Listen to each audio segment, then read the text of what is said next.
Hello everyone, welcome. Today we're in Car Mechanic Simulator 2018. Hope you're all doing very well today. I'm doing really good too. Today is the start, one of the big starts of the Motorsport season with the first IndyCar race. And so it's the first Formula 1 race of this season. Super hyped about that. Hang on a second, my audio is got way loud there for a split second. Okay, never mind, it's good now. There we go, perfect. Oh man, but it's so cool. I think it's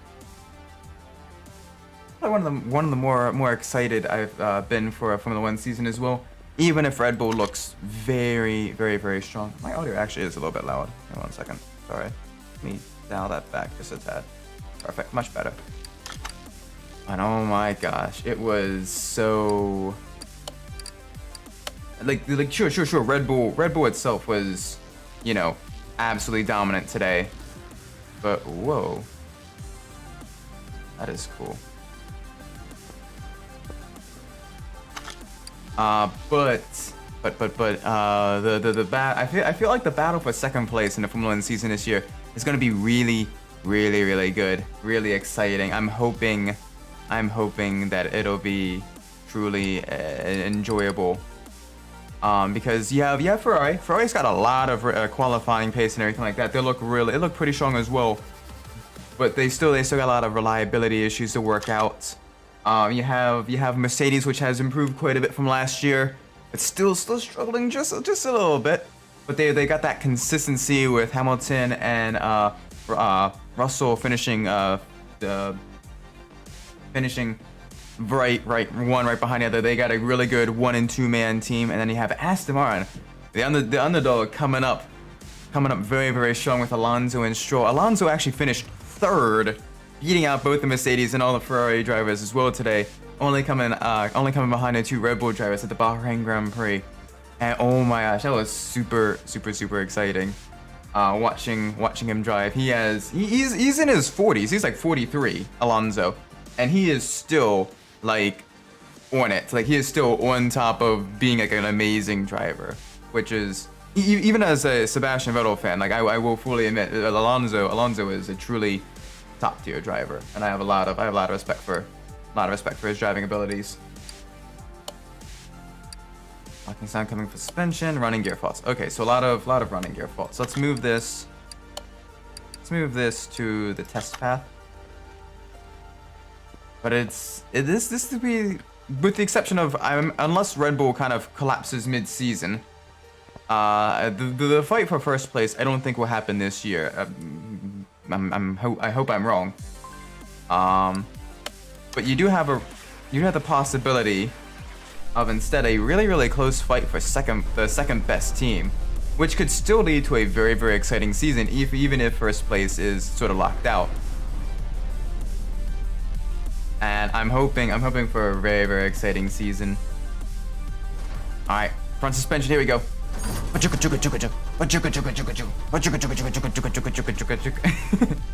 lot of fun doing this. Rear suspension. Oh gosh, front suspension is a lot of issues. Rear suspension. Here we go.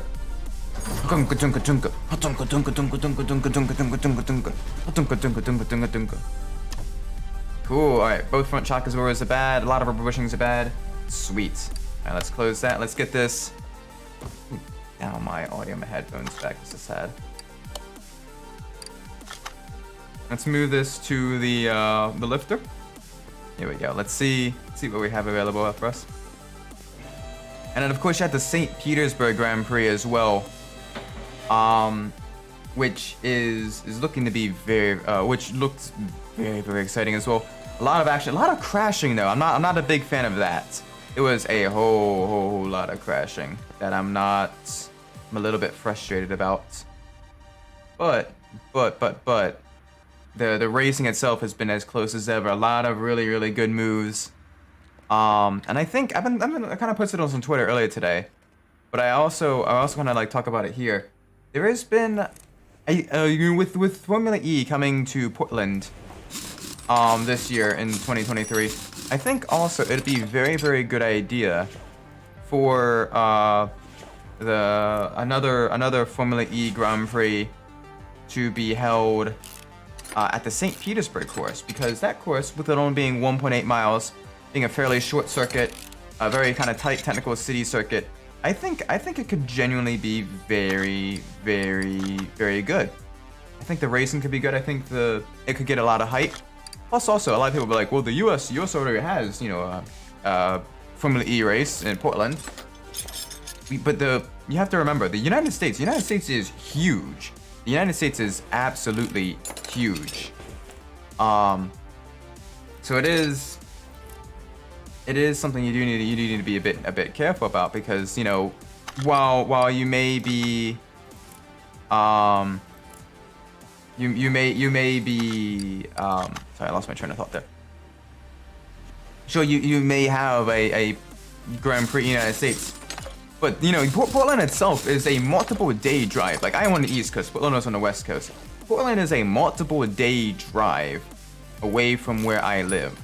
Like, unless I, you know, purchase some fairly expensive ticket, fairly expensive, plane tickets and everything like that, it's gonna be very, very difficult to go there. And I think having a race on the East Coast and a race on the West Coast, and even potentially a race like in like the Midwest or Southwest region could do very, very well. I hope. I really hope. Right, let's see what else we got. We got to get that steering knuckle off. So let's get that out of there. What else is... Oh, there we go. Yeah, that's all bad there. Let's get that all nice and fixed up. And 1 second. OBS is giving me just a little bit of issues. So 1 second. OBS is being very, very, very interesting right now. There we go. Much better. Sorry about that. Gotta love this. So actually, this is the Salem Kieran. Salem Kieran, I kind of was a little bit frustrated about the fact that it didn't really have a whole lot of engine swap available engine swaps last time. This time it actually does have a couple of cool ones, which is really, really nice. And this actually has the inline-4 the turbocharged inline-4 at the front, which is super cool. Which is really, really, really cool. I didn't know that. All right, let's begin getting some things purchased. Let's begin getting some things on this disorder, because the sloppy car steering, we figured that out. A lot of knocking sounds coming from the suspension. Sweet. Okay, we found out a lot of issues right at the front, and there's probably a few right at the rear as well. So let's begin part mount. All right, we're gonna need a steering rack. Nope, don't want the rims. Don't want the rims. Do not want the rims. 1 second, please. Sorry. Steering rack, one of these. I believe 2 outer tie rods and 1 inner tie rod. There we go. I mean, regardless, it's fairly inexpensive. Yeah. Okay, we were right there. And we were right there. Sweet. Good job. Good memory, Isaac. You were top tier. Top tier. All right, so we need 2 front springs, a front shock absorber cap, and a front shock absorber A.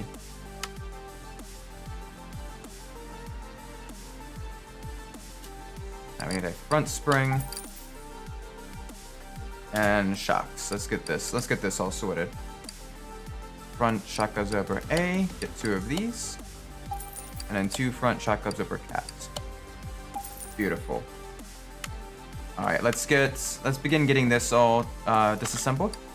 Separate the parts. There we go. Yeah, perfect. Let's take that out. Maybe.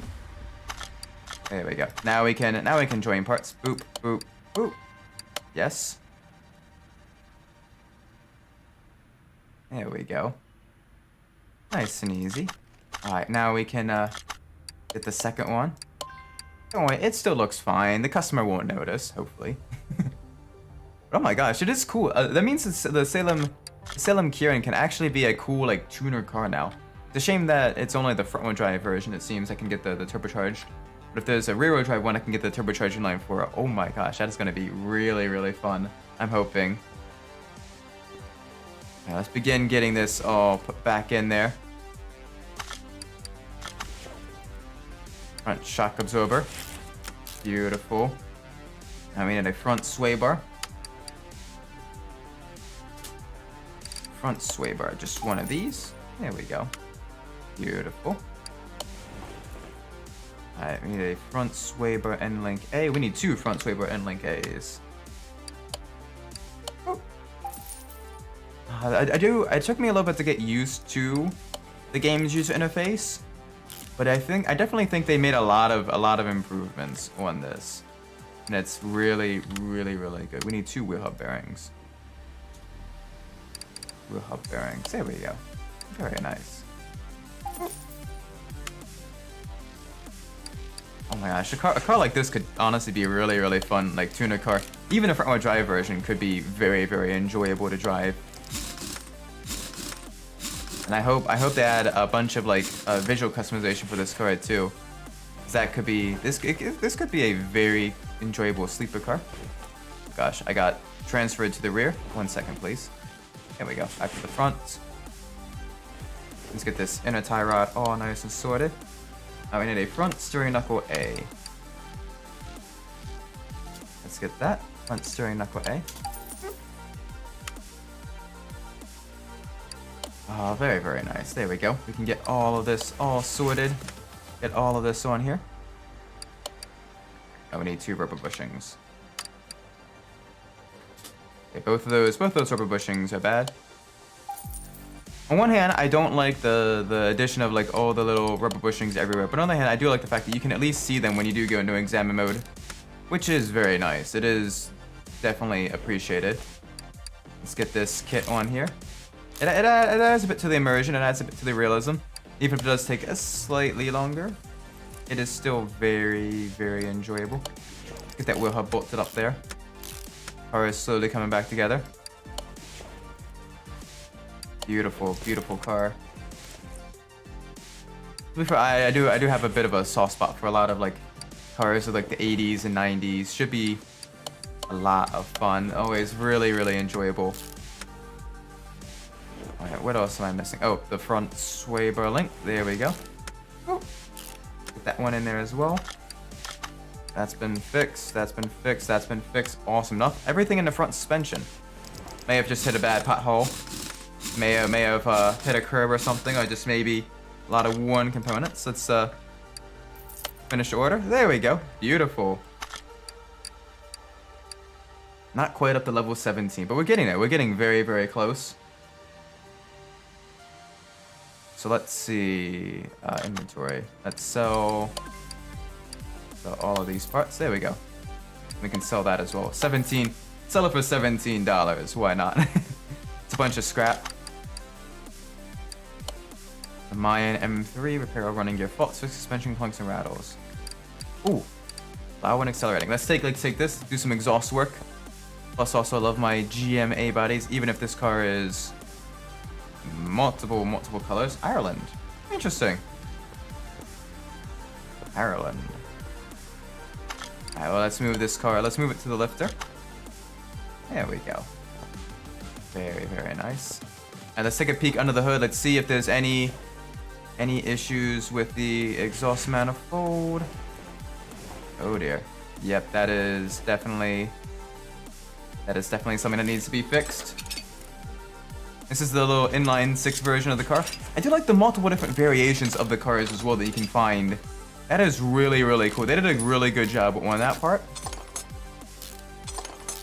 It's really, really nice. Like they took the aspect of like the vehicle, like the different engine swaps and everything, and made it an actual feature. Like you come across different vehicles with different engines and different modifications for the car. Like that is always really, really cool. And I totally forgot what part we got removed. Exhaust manifold inline 6B for Bravo. Okay, if I can speak. Exhaust manifold. Exhaust manifold, inline 6, where are you? Inline 4, inline 6B. Perfect. There we go. Let's get that on there. Now we can get this all nice and bolted up. I do like the fact that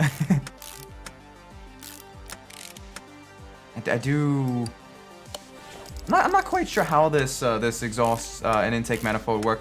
It may be sort of like an emissions control system, but it is weird how it kind of almost bypasses the intake and goes directly to the exhaust with the carburetor. Like that is, I've not quite seen it that way. But I haven't really worked on a whole lot of older straight six engines. Most older engines I've worked on that are straight sixes are a lot like the European style, like your Jaguar XK6 and stuff like that. Sorry, not XK6, XJ6. But even then, it's still very, very different because they have the side draft carburetors. This is very, very interesting. Now let's get that removed. Middle muffler. Pretty much the entire exhaust system needs to go. So muffler.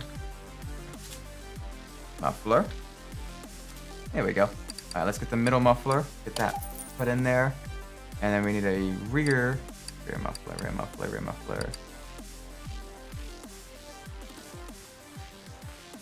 I think we want the rear muffler V8 overhead valve.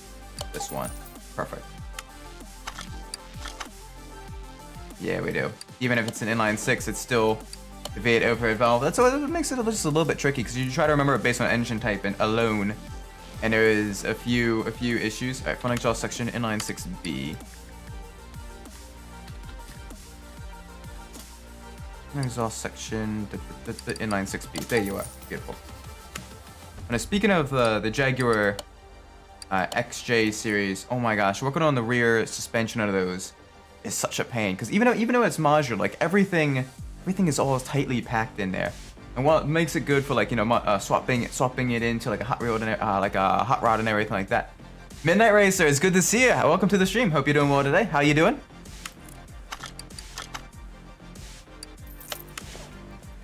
Oh, there we go. We managed to get a little bit more money. Not quite up to level 17, but we're getting there. Do we want to add a bonus destination to the map? Map is full of barns. Okay. Our inventory is going to get full of maps pretty soon if we don't start leveling up quicker. We also have a case. Let's see what's in the case. Loot box time. Graces are playing against the Clippers tonight. Oh, cool. Nice. Yeah, it's always fun having like the sports season and everything. Today was the first the Formula 1 races, as well as one of the first of the IndyCar races this season as well. So super hyped about that.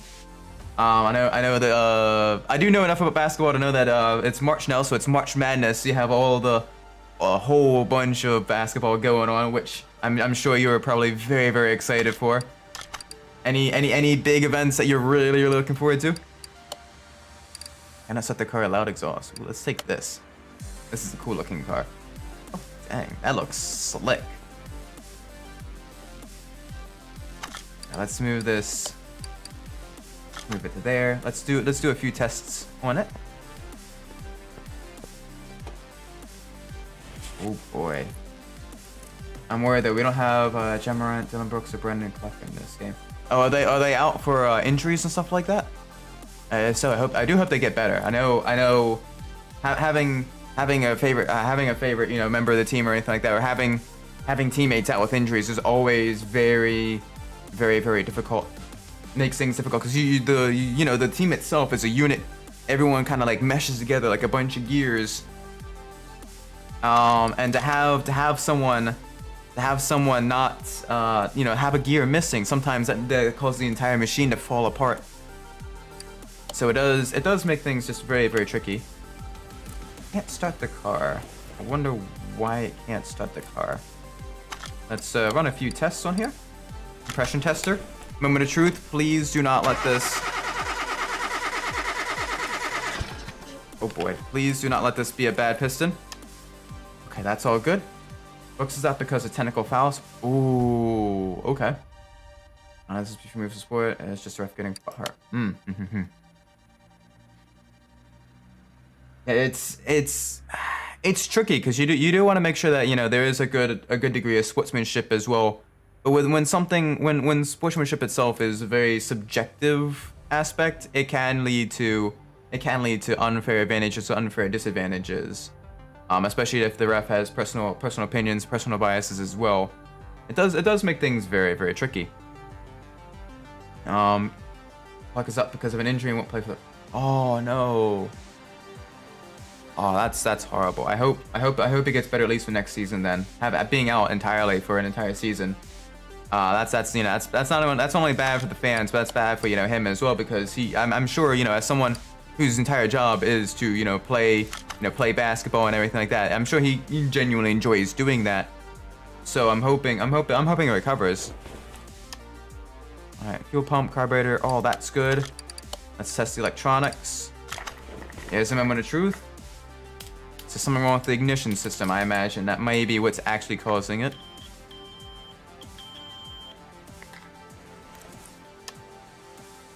Huh.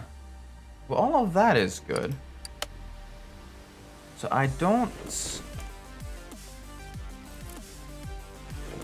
know. Hang on a second. This may be... Alright. Time to go to remover mode. Alright, ignition wires are good. Let's check the spark plugs. That one's good. That one's good. That one's good. That one's bad. There we go. We found the bad spark plug. I'm like, okay, I'm pretty sure if the car's not starting, it's part of the ignition system that's causing issues. So let's get that spark plug. Ooh. I do enjoy the diagnostic aspect of the car mechanic simulator. It's so much fun. Getting to kind of diagnose what's wrong with the vehicle, trying to figure out as quick as possible and as efficiently as possible. So you can get the car fixed, customer on the road, and everyone happy, and you get paid as well. Very, very enjoyable. Always, I don't know. I almost actually became a mechanic. Like I even like during high school, like I did a lot of the auto shop classes and everything. And I was debating going to a trade school, either going to a trade school or going to engineering school. And it's always one of those things where you kind of worry like, well, what if I do this and it's the wrong choice and everything. And it's always very, very tricky. And we need an exhaust manifold Via valve. Welcome to the stream, Hunter. Hope you're having a great day. I've heard there's gonna be a new Dragon Ball Z game. I have not. That's interesting. One of my college roommates is really, really into Dragon Ball. I should let him. Wait, one of my messages doesn't look like it's showing up. Is it? Oh gosh. Oh yeah, the third person. That's yeah. I'm not seeing it in chat either. I apologize. Hang on. Normally the chat gives me the ability to see everyone's messages, even if those that are being held for review. 1 second, please. There we go. Alright, so Morant's out because of an investigation for bringing what was apparently a gun to Colorado nightclub, trying to act gangster. Oh. Mm-hmm. Now that one's tricky. As a you know, as a basketball player, as sportsmen in general, that is very. You do need a lot of self-control as well. You want to make sure you don't have any issues like that. So yeah, it is very. That's unfortunate. Hopefully he's able to. Hopefully that investigation comes through and he's not doesn't actually get any issue. He wasn't actually a gun or anything like that. But yeah, one of my roommates was actually a really big. One of my roommates in college is actually a really big Dragon Ball fan. So I should let him know, see if he knows anything about that. But I'm sure he'd be very, very excited because he loves, like, he watched Dragon Ball all the time. It was one of his favorite animes. All right, here we go. Exhaust manifold. We need a V8 exhaust manifold. There's a lot of V8 exhaust manifolds. Which version of the V8 exhaust manifold? All right, just standard V8 exhaust manifold. V8 overhead valve, V8 overhead valve, V8 overhead valve. There we go. Oop. Perfect. There we go. Let's get this all nice and put on there. That should help the car not be as loud as it normally is. No holes in the exhaust. Everything works perfectly. And let's raise it up and get one of those rear muffler V8s. Rear muffler V8 overhead valve. Where are you? There we go. Beautiful.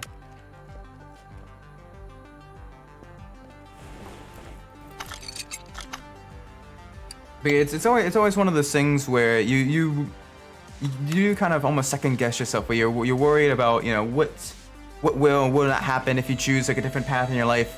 And even now, it's not that I don't enjoy engineering. Like I love engineering jobs and everything like that. But it's one of those things where I'm like, well, what would happen if I got into, like, you know, being a mechanic instead? Like how would my life be different? And it's very kind of a lot of sort of thinking and deep introspection that happens, and a lot of imposter syndrome as well. All right, let's get the stuff out of the loot box and sell it for some more monies. Yeah, there we go. Boop, boop, boop. Perfect. All right, let's get another vehicle in here. Jeep Grand Cherokee. Beautiful, beautiful high performance SUV. It's in mostly decent shape as well. Where is this from? Australia.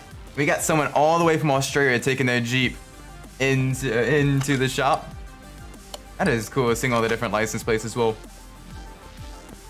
I know another VTuber friend of mine, Snow Brunch.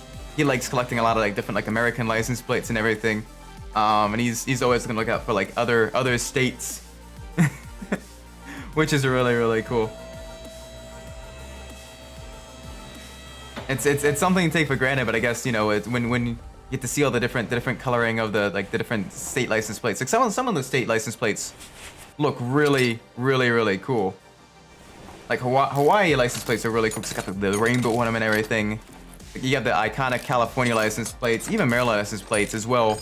Like there's a couple of like special Maryland license plates that are like really like tricked out and really cool. Like you've even got, you know, like the Save the Bay license plates and all of that stuff. So you have a lot of different like variations on cars, and it's really cool. Although some of the specialty license plates are very expensive if you're gonna be purchasing them.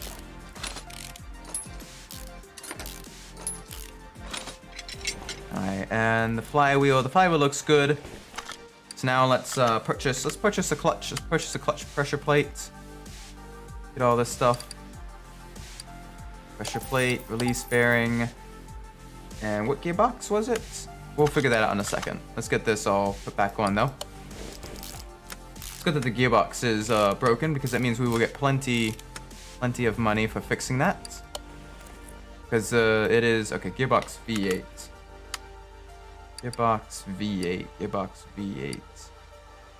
Where are you? V6, V8, there we are. Beautiful. Let's get this in here.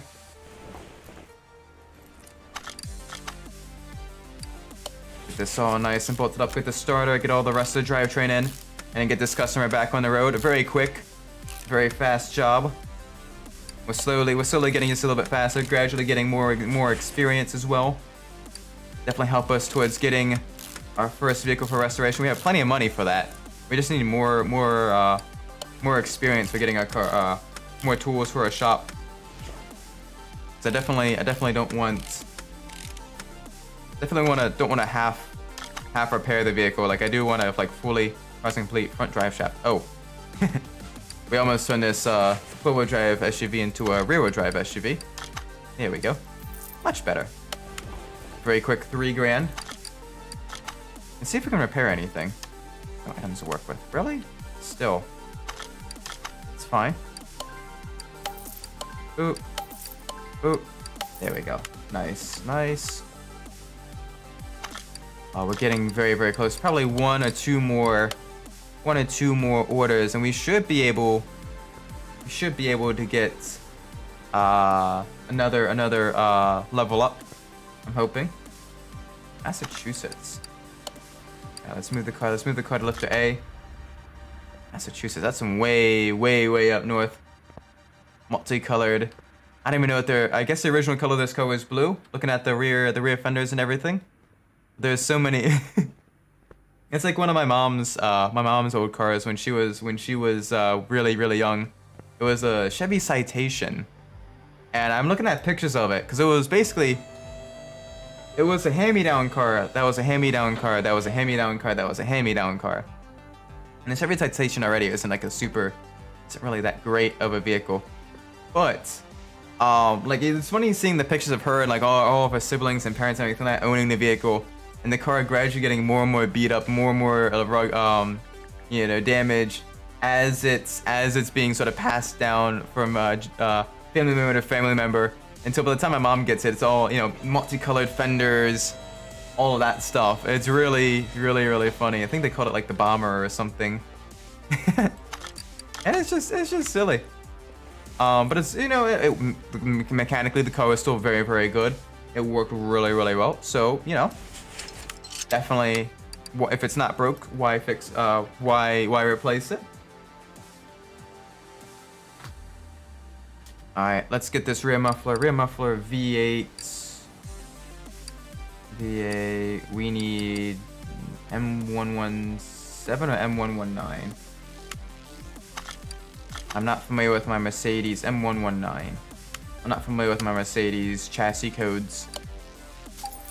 German cars in general, I'm not quite as knowledgeable on as opposed to other vehicles. There we go.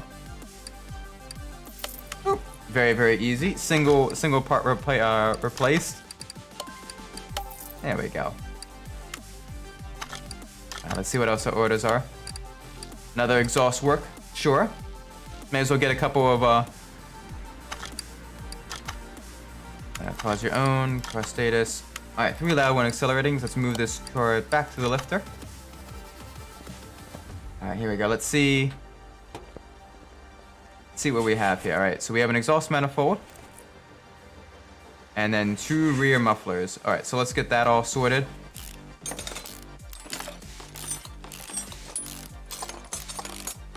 There we go, beautiful. Alright, we need a rear, so we need a manifold. Manifold V8 overhead valve, where are you? V8 overhead valve, there we are, beautiful. Perfect.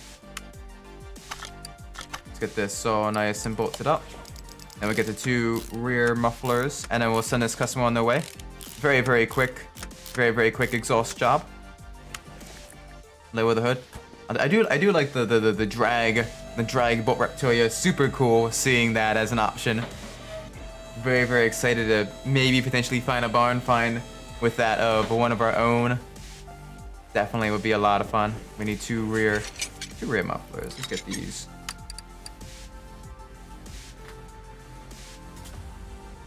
If I can spell. There we go. Rear muffler, V8 overhead valve. Get 2 of these. There we go. Oop. Get this all bolted up, mounted in. There we go. There we go. Nice. Very, very good. Very, very nice. Very, very good. Alright, let's sell this. Or complete the job, sell off our junk. And we got another barn find map as well. Our inventory is going to be absolutely filled with barn find maps by the time we can finally actually restore a vehicle. Alright, let's see what we have here.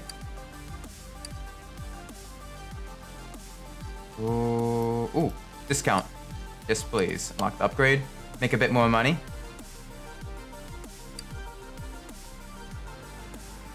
Alright, we need to begin kind of leveling up some of the lower level stuff as well. Because that is going to be necessary very very quickly. So we will have to begin leveling up a vehicle, leveling up ourselves. We do have less than 1,000 XP to get next, so let's pick another order. Oh boy. Sure, let's take it. Oh gosh, you get this old sort of like racing style Mercedes 300 SL in the shop as well. That's a Playway license plate. It's not even an actual state. Oh my gosh, the 300 SL was such a legendary vehicle with the gull wing doors and everything. Oh my gosh, it is so cool. Great body damage, knocking noise, timing related parts, windshield filter, engine power has failed. Alright, here we go.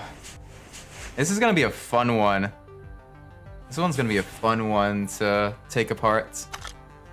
Examine. Compression tester, here we go.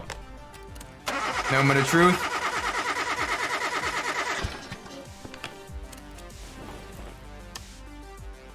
That's all good. Okay, sweet. Oh, don't need a full engine rebuild. Electronic meter, here we go. Let's see, we can see what exactly is needed here. Yeah. Alright, one of the ignition coils is bad. We found that. Fuel. Let's test the fuel pressure.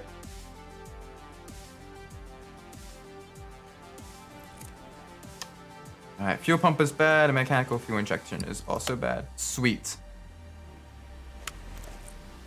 Alright, let's get the fuel pump. Let's get the fuel pump all nice and replaced. Fuel pump. There we go. Oop. There we go. Alright, now see the car status. New power engine has failed. Knocking noise from the engine bay. Fun. Okay. We're gradually getting this all sorted. This one's gonna be a fun. This one's gonna be very, very fun. I think the throttle is also bad. Throttle is decent, okay.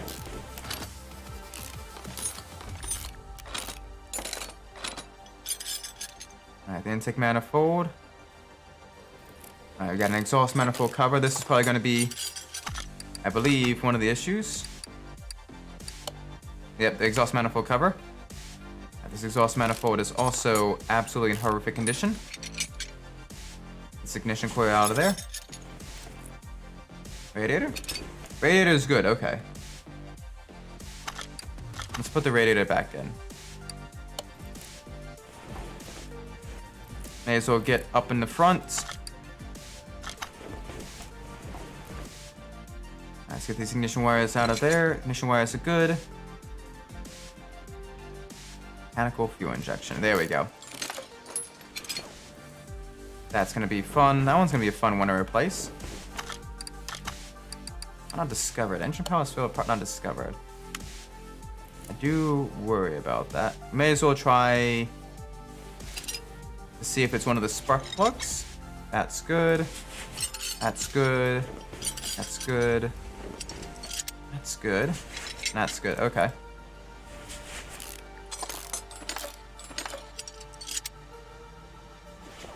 This is a camshaft. It may be the camshaft. Nope, not that. Not that. All of that is looking perfectly fine. I have to see what is wrong. If you know what else would be wrong, do let me know. So I may be missing something. It may end up being this distributor rotor. It may be the distributor rotor. It is the distributor rotor. Okay, perfect. Not gonna waste an engine bay. Cool. Let's get the timing. Let's get the timing all removed. And this is gonna be very, very tight. Oh boy, this is so tight. Working on this is gonna be very, very, very tricky. Get the timing cover off of there, so we can eventually see what all needs to be replaced. So that's bad. The water pump's bad. Timing chain is also bad. What else is? Oh, that timing chain sprocket. And then the timing chain off of there. That's good. Sweet. Okay, so we need a timing chain.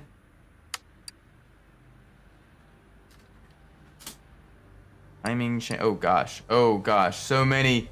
So many. So many. Timing chain, inline 6.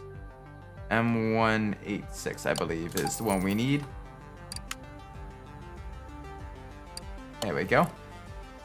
Alright, we're going to need timing chain sprockets. 2 timing chain sprockets. Where are you? Timing chain sprockets.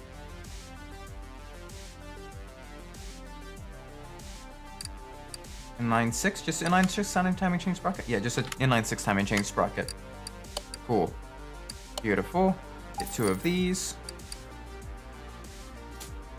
We need oh gosh, so many water pumps. Okay, we'll come back to that in just a second. That is one of the downsides of the sheer amount of water pumps and different options available to us. So it does make things just a little bit tricky. All right, we need water pump inline 6. Here we go. Where is that? Water pump inline 6. Line 4, inline 6. There we go.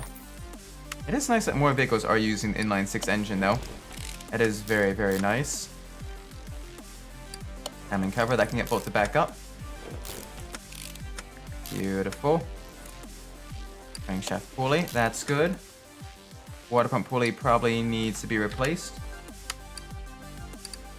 Water pump pulley. Water pump pulley. Probably just a standard water pump pulley, I imagine. I'm hoping. Yeah. Good. Perfect. Alright, serpentine belt. Nope, let's get this on. Serpentine belt. Created a fan. There we go. Beautiful. Car is coming back together. It's looking very, very nice. We need an ignition coil. Ignition coil B, and we need an ignition rotor. There we go.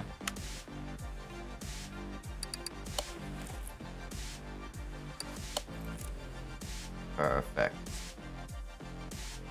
Slowly getting this vehicle all put back together. Gonna be a lot of fun. There we go.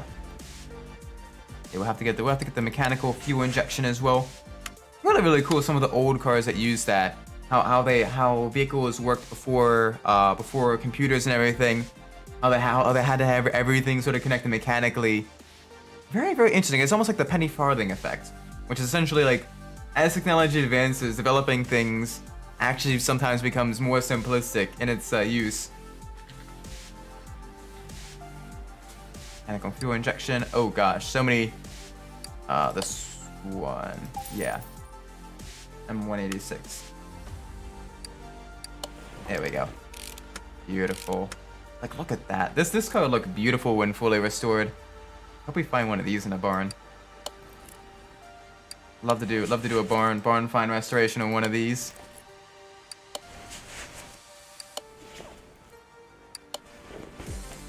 Alright, got the cylinder head cover. Get that on there as well. So far, so good. Looking beautiful. Get these ignition wires on there. Oh boy, alright.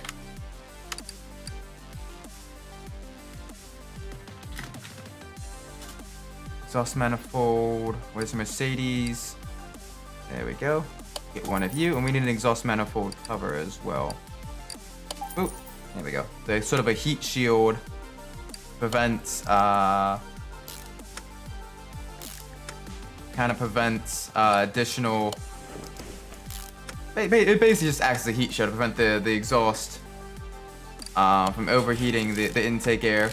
Because air as you heat it up becomes less dense. So you want your air to come in colder, so that it produces more power, so you can get more fuel in. Because it's easy to get fuel into the engine up to a certain point, but it is very difficult to get air into an engine. That's why usually you see cars having like forced induction and turbocharging and all of that stuff. Hang on a second, let's raise it up.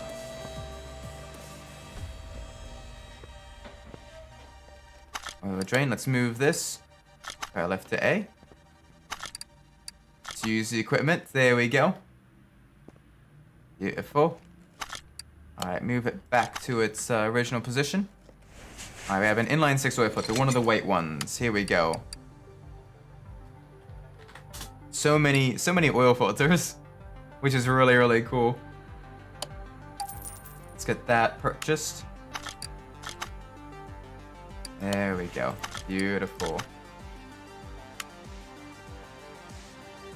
Alright, while we're under here, let's get some more middle exhaust pipe and the rear muffler. Here we go. That should both be good. Middle muffler. I believe just a center middle muffler. And then the rear exhaust pipe is specialty.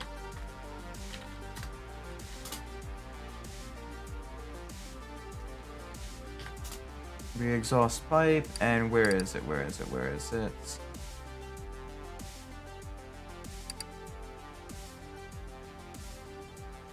Oh, rear muffler.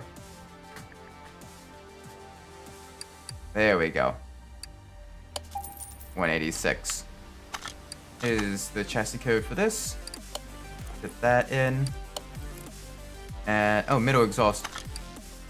Oh, it's the middle exhaust pipe. That is what confused me. Okay, my apologies.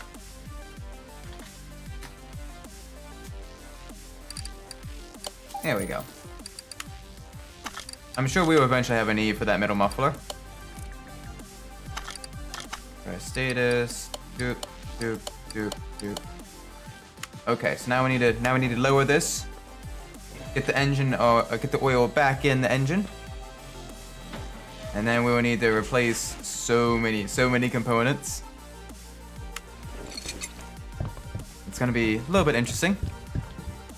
Seeing what all needs to be done. There we go. Oh. Alright, let's move this car back to the entrance. There we go. Beautiful. Alright, now let's see. Car status. Damage. Hood. Oh. We may as well go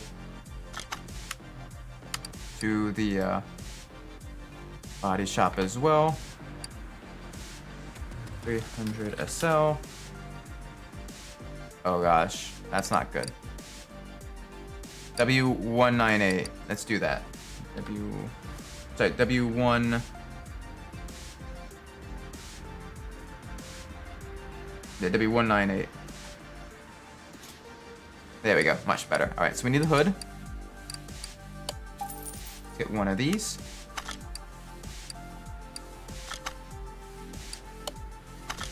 All right, what else? We need a front right door. Oh gosh. Oh, I need a front bumper and a rear bumper. Let's get that first. Front bumper. And let's get the rear bumper on there as well. Slowly kind of fix this up. Front bumper. Where's the rear bumper? There you are. Beautiful. Alright, let's go back to assemble mode. Oop. Get the rear license plate put on there as well. Now let's get the front bumper.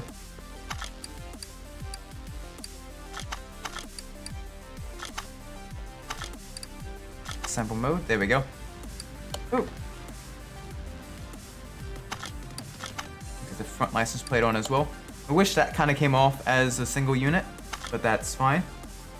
Alright, what else? What else do we need to replace? Both headlights. May as well do that now.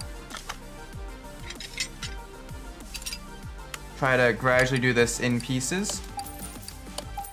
Because it's a lot more difficult to see what needs to be replaced compared to 2015. It's a lot more because some things the customer doesn't want replaced. There's only a certain amount of stuff that they need actually want replaced. Oh, we need a front right door. That's left door. Front right door. Let's get this off. Like, they look nearly identical, so it's very, very tricky getting that right. All right, front right door. Where are you? Front right door. There we go. We can get this put back on. Beautiful. Get the windows in as well. Drive status. What else? What else? What else? Right tail light. Front window. Left body window A. Front left door window. Oh, fun. Alright, so front window, left body window A. Front left door window.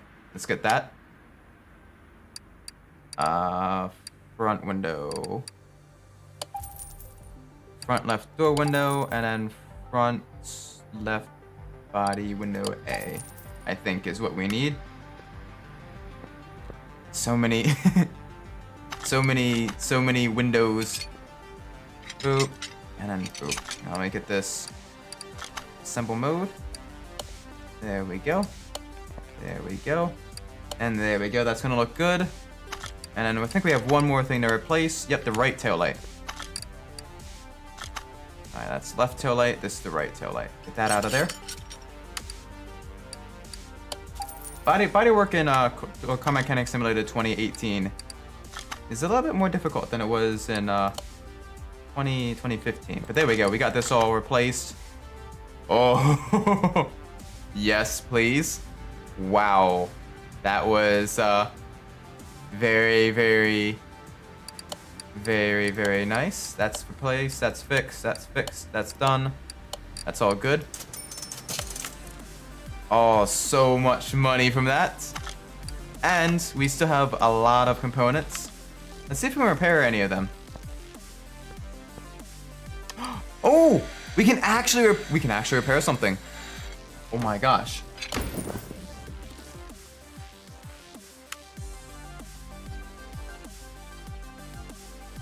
We broke it.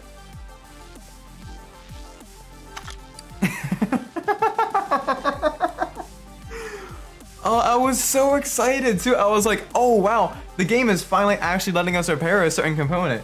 And then we go to repair it and then it breaks. This is why we should probably level up our ability to repair certain components. Oh, GG, Isaac. Bravo. Truly, I am one of the mechanics of all time. Alright, let's get that all sold. May as well sell all this stuff. Get the clear some space in the inventory. We're gonna need still plenty of level ups in order to eventually get our own vehicle to restore. Here we go. Let's get this moved. Get this moved to the lifter. Do some exhaust work, some quick exhaust work after the longer job. Do want to kind of alternate between quick jobs and longer jobs if possible. All right, first let's take a look in the engine bay, see if there's any exhaust issues here. Nope, that's good. It's literally just middle muffler. I just saw the middle muffler. Bravo, Isaac. Truly best mechanic. Middle muffler. There we go. Let's get that purchased. Let's get a new middle muffler purchased.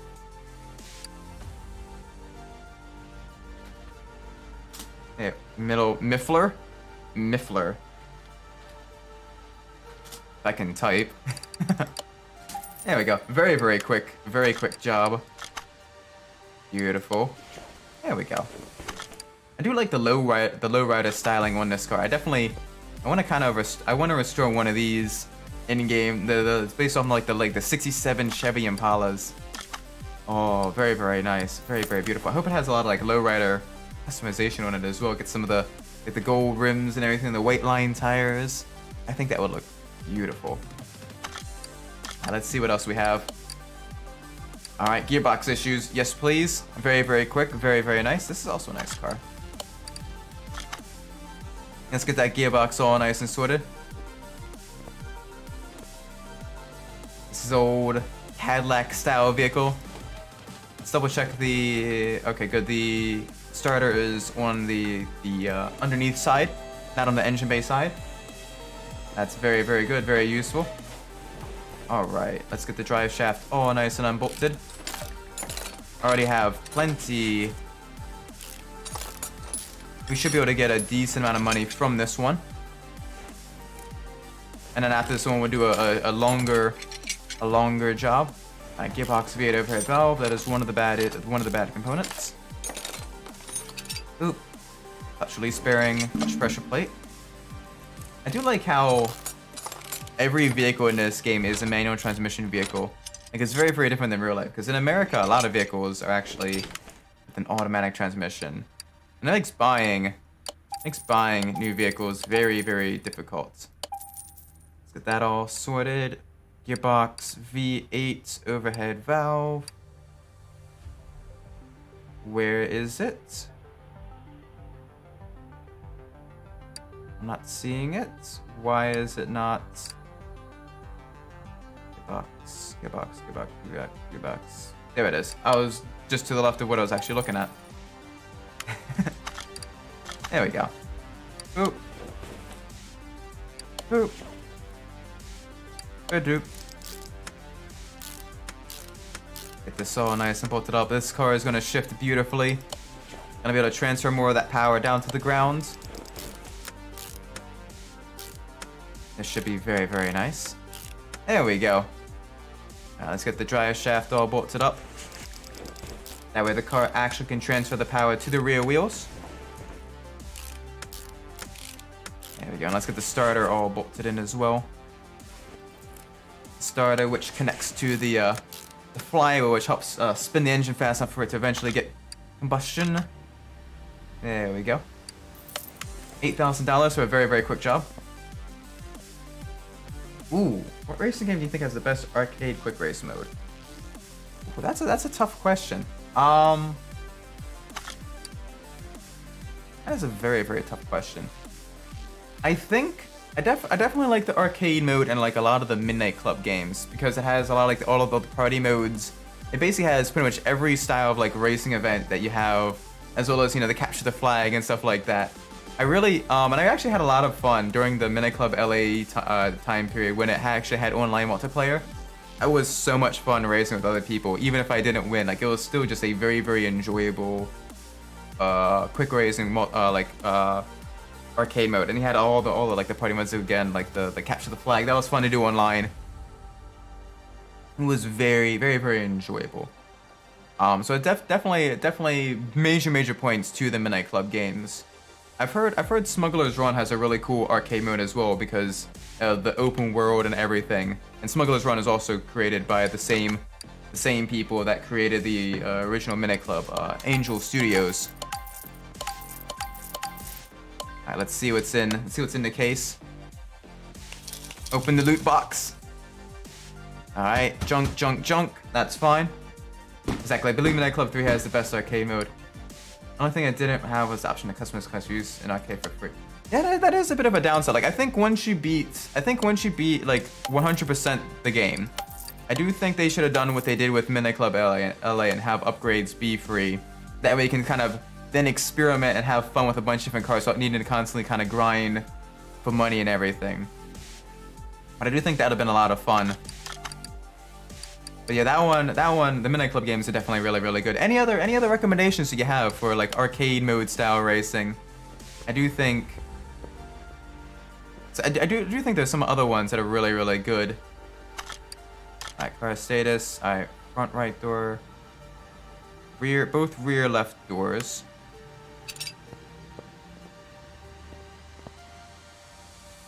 Alright, so let's get these doors all fixed. So let's go back here.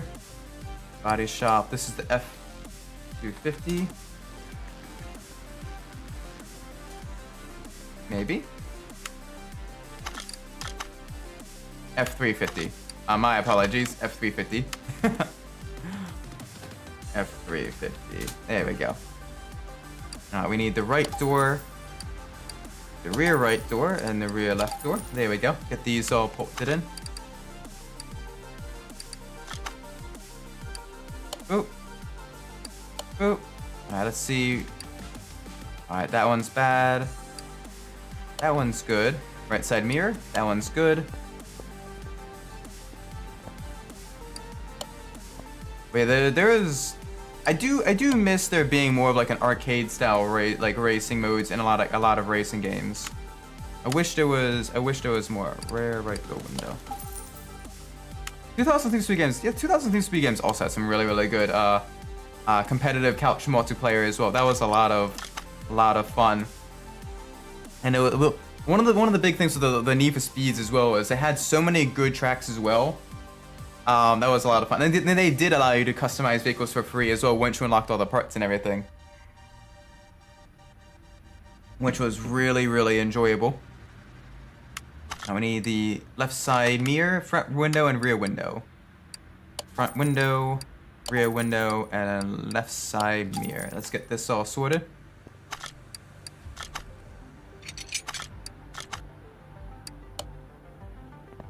Left side mirror, there you are. Oop. I do like how the stuff comes in unpainted as well. That is really, really cool. Yeah, I do. Oh gosh, wait, hang on. Rear window. Did I get a rear window? I thought I got a rear window. No, I didn't. Now I got a rear window.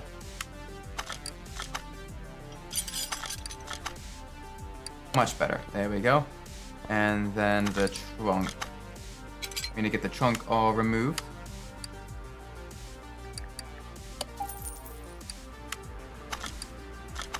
That is okay. So that is one thing I actually really, really enjoy about the newer like the Wreckfest. Wreckfest is a new game with like, you know, like the modern day graphics and everything like that, and a fairly good handling model. But it has sort of like that old style game design where it's basically like it's more about having fun than like microtransactions and everything like that. And like all the DLC kind of adds more to the game without it being like necessary. And I really enjoy like Wreckfest is probably like one of the best sort of like good mid-range racing games in a very, very long time, because it did sort of the arcade mode, the online multiplayer arcade mode really, really, really well. And I wish more games would do that, because you play online modes and it's very, very bare bones, and it's very not fun as well. Oh, there's some items to work with. Okay, let's sell all this stuff. There we go. Sell that as well. There we go. Let's open up the case. You can see what all is inside. Hopefully. 2 maps. We have so many maps to add to our barn find. We can sell the serpentine belt. We don't need that.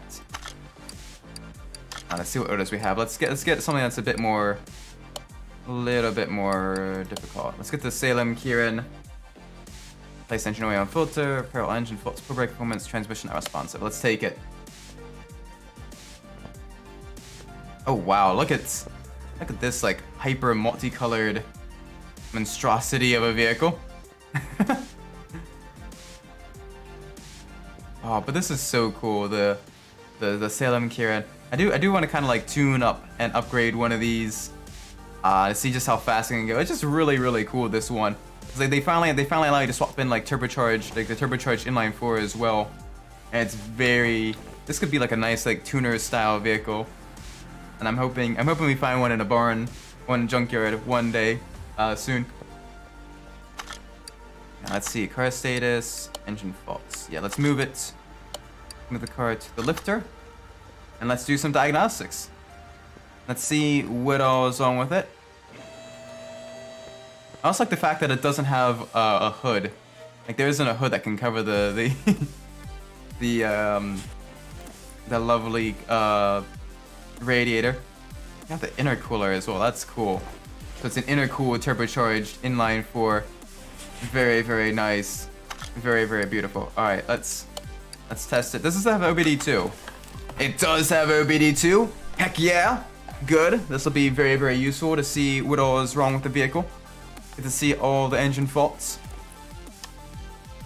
Alright, 2 ignition coils are bad. Alright, good. Let's see what else. Let's test the compression tester. This will be where we see if this is going to be a very, very long job, or if it's going to be a shorter job. It's gonna be a long one. Alright, we're gonna have to take apart the engine. Get the piston out of there. Oh, fun. Okay, let's see what else. May as well go electronic meter. What else is wrong with this car? What else is wrong with this turbocharged inline 4-cylinder beautiful piece of junk? Alright, good. Legacy electronics are good. And then finally, let's test the fuel system. I love all the diagnostic tools you can get in this game. Super, super nice. It kind of leaves out a lot of the guesswork. Very, very good. Okay. This is gonna be a little bit tricky though. So let's get this raised up so I can drain the engine of oil and begin getting some of the fun stuff out from underneath the vehicle. Let's use it. There we go. Get the oil out of there. Beautiful. Let's move it back. All right, all right. Oh gosh, is the turbo itself may actually be bad. I'm hoping it's not.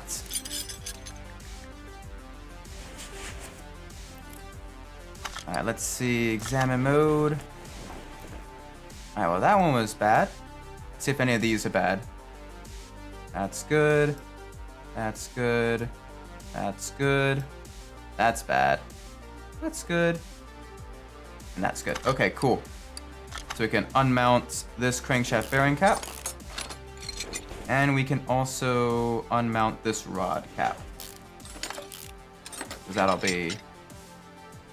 be necessary. And we do have to deal with the transmission. The transmission is also having issues. So we need to make sure we remove... Where is it? We need to make sure we remove the starter. Cool. Alright. Let's lower the vehicle down. This one is definitely going to be a much longer job. Let's get the radiator out of there. Can we get the radiator out of there? The radiator fan housing. That's good. That's good actually too. Okay, never mind. We at least have a little bit of space though, so we can remove the turbo, because the turbo is very much bad. Like, look at that. That is a very, very rusted turbocharger. There we go, boom. Get that out of there. I get these ignition coils out. Get the exhaust manifold out. This will be a really, really fun car to tune though.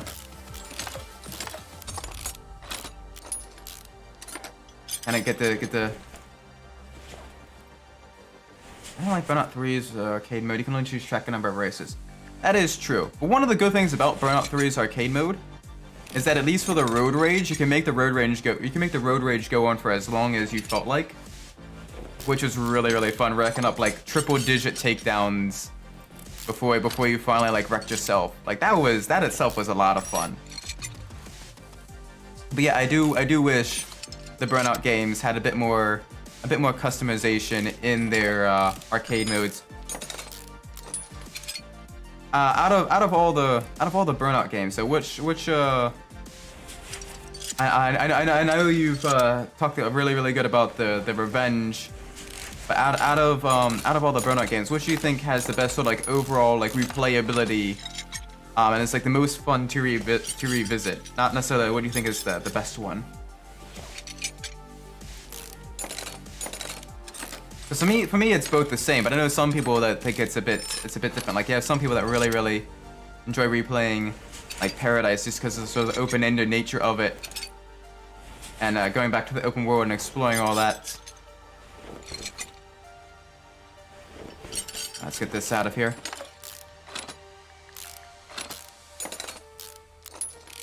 For me though, my favorite overall is still 3 though. I'm afraid that I haven't played the first 2 games either. I do wanna play the first 2 games. But 3 and Revenge are really, really enjoyable. Both of them have held up very, very well. Especially even against modern racing games. They have a fun simplicity to them that I think is missing in a lot of like modern day racing games. It's just really, really fun. Alright, we need, let's part mount. This one with Conrad. Boop. Okay, yeah, so we need piston and we need rings. Let's go back to the part shop. I can spell. Piston with Conrad. One of these, and then piston rings. There we go. Beautiful. So that is one thing I really enjoy about like older racing games, is they're really, really fun to kind of go back to, because they don't have a whole lot of the bloat of modern racing games. I miss Cadillac racing games. That's why I think so highly of Mini Club Burnout. That is true. The chaos is very, very fun. It can be very, very fun anyway. I definitely kind of enjoyed, like I said, the simplicity of just kind of holding on for dear life, just trying to get everything all nice and so you know, trying to actually win. And it's very, very tricky. Oh, we need a turbocharger. But yeah, no, I definitely agree with you on that one. The chaos, the high octane of the racing games, the sense of speed that you had was so much fun.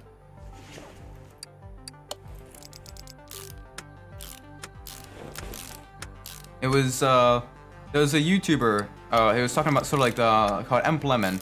He was kind of talking about the changes in the video game industry, and he said that one of the things that kind of makes video games a bit less fun is their lack of the good, what he calls the good simple game. And in that regards, I do very much agree with him. Because sometimes you need a good sort of mid-range game that doesn't necessarily set the world on fire, but it's just really fun and simple and fun to pick up and play every year or so. And I think the Midnight Club games, the Burnout games, all really did a good job with that. And even some of the Need for Speed games as well, where like I said with the Need for Speed Underground or Hot Pursuit 2, you know, you can go back into them and pick them up, and it's very quick to pick up and play, and it's so much fun. Now, let's get these spark plugs in there.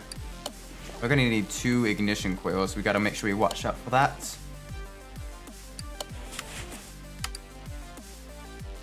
Ignition coil. 2 of these.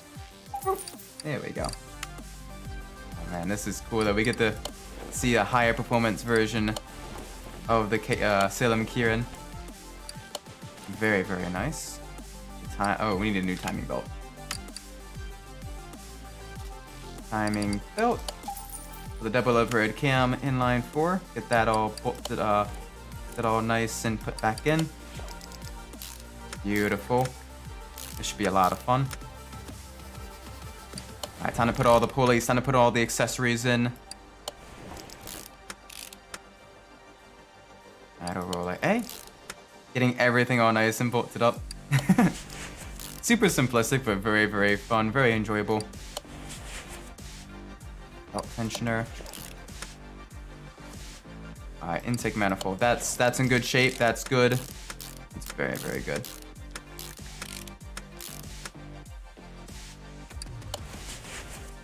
Just out of curiosity, Midnight Racer, have I asked you your favorite vehicle?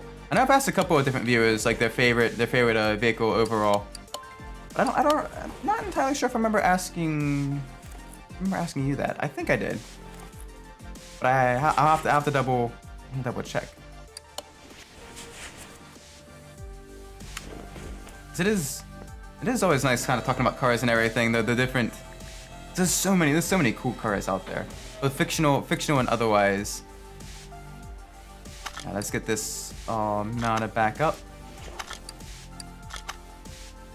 Rod cap. That's good. And we need 2 crankshaft bearing caps. So let's get these.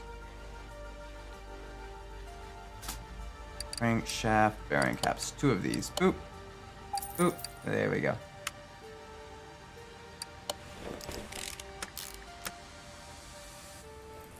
Uh-oh. Hang on. Alright, that's good. Alright, that's all fine. Alright, part mount. There we go. Hopefully we didn't forget anything. I don't think we forgot anything. Repair status, place engine oil filter, repair engine fault, for brake performance, transmission responsive. Okay, so we still need we still need to check the brakes. But otherwise, we're doing good. We're gonna need the blue oil filter. There we go.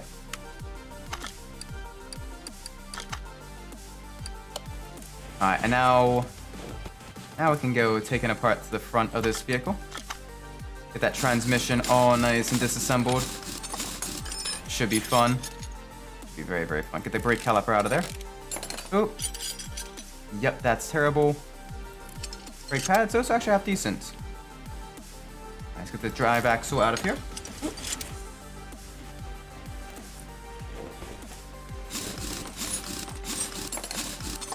There we go. Beautiful. Brake caliper. That's bad. Brake caliper cylinder is still half decent, which is good. Alright, get the drive shaft out of there. Alright, now for the gearbox.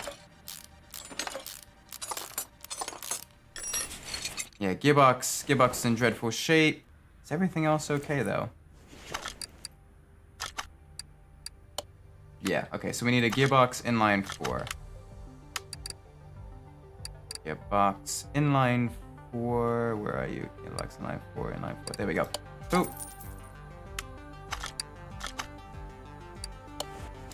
There we go, that should be a nice addition to the monies. We should be making quite a bit of money for this job. Doing a lot, and we should get a lot of experience for this job as well, which would be very, very nice. Alright, we need 1 set of brake pads, 2 set of brake calipers. Brake pads, 2 brake calipers. Oop. There we go.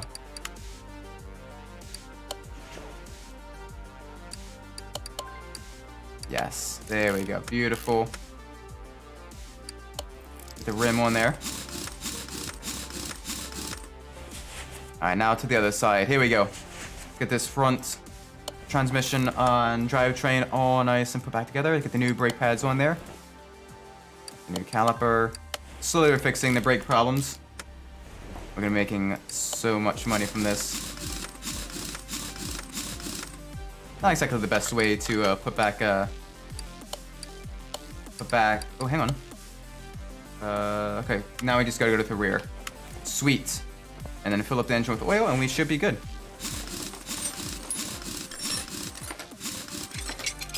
We've got this. We've got this. We need brake.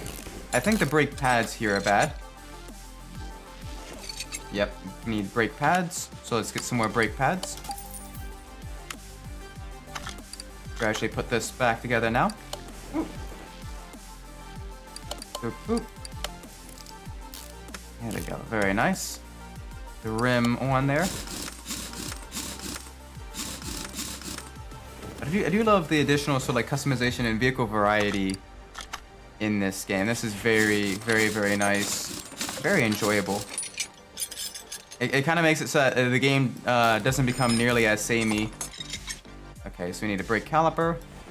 We need brake pads. And we definitely need a brake disc. Yep, kind of figured. Okay, sweet. Here we go. Brake disc. Brake caliper, brake pads, beautiful.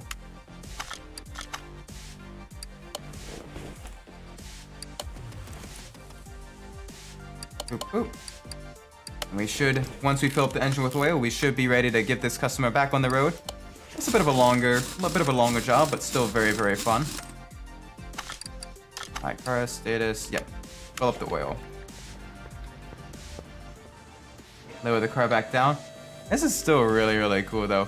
Seeing the radiator pop out out from where the hood should be, like that is super, super cool. I hope we get to build a car like this. It's very, very fun with the exposed engine and everything. Being able to paint the different components. Oh gosh, this is gonna be really, really fun.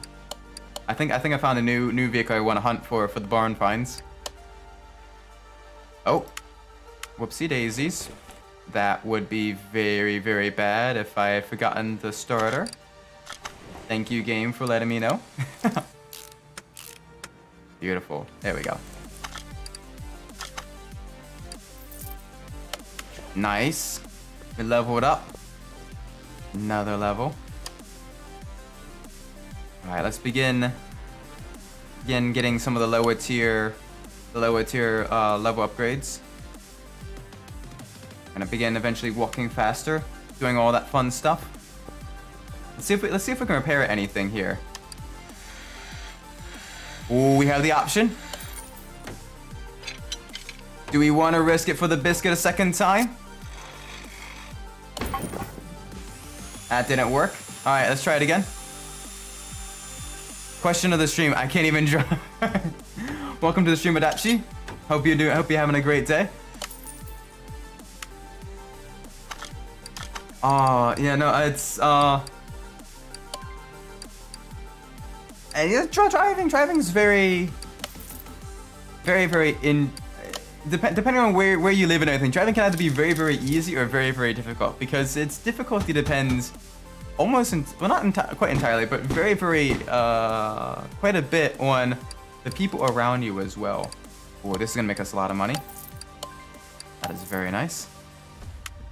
But no, even outside of that, like working on certain vehicles are much more difficult to work on than others. Like, one of the hardest ones for me to work on that I've worked on is one of, let's take that in here, is one of the Jaguar XJs with the modular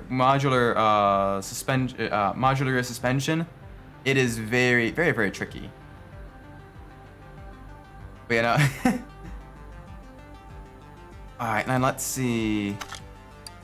We get to work on the Pagani Zonda. Oh my gosh, this is so cool. Like, look at that. We're in a dingy shop, and someone decides, you know what? This is where we want to take our Pagani. I like how the lift is clipping through the side panel as well. All right, let's raise the vehicle up.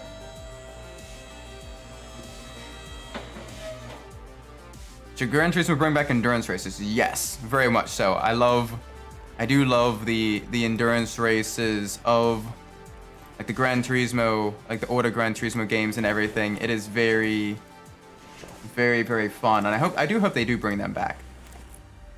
Oh my gosh. I like how every wheel becomes a 5-lug wheel. Oh my gosh, so we have a Pagani in our shop. Let's get the start out of here. Beautiful, beautiful, beautiful. All right, let's get the wheel off of this side. Because for those of you that don't know, the Pagani Zonda Revolution, if I remember correctly, it's got center lug wheels instead of having the five lug wheels. Let's get the transmission out of here. Someone had some issues at the racetrack. Clutch and bearing, pressure. Oh gosh, they completely destroyed their transmission here. Clutch plate, that's all bad. Flywheel, that's all bad. All right, time to get this all put back, all the new stuff. We get to work on a Pagani. This is super cool. Where's the V12? Transfer case V12. I don't want the transfer case V12. Where is V10, V12, A? I think it was.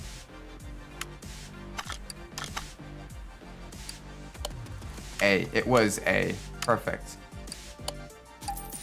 Very, very expensive transmission. But that means we'll just make even more money. Putting this all, once we get this all back together. And oh my gosh, this is so cool having this in this shop. We have our first like high-end supercar that we're able to work on. Like we've worked on a couple classic racing cars like the Mercedes 300 SL and all that stuff. But this is like a first like modern supercar in here. And oh man, this looks beautiful. Alright, let's get the other rear drive axle in there. Get the rim. And we want to make sure we don't forget the starter. The starter is key to kind of starting the car. So let's get this over here.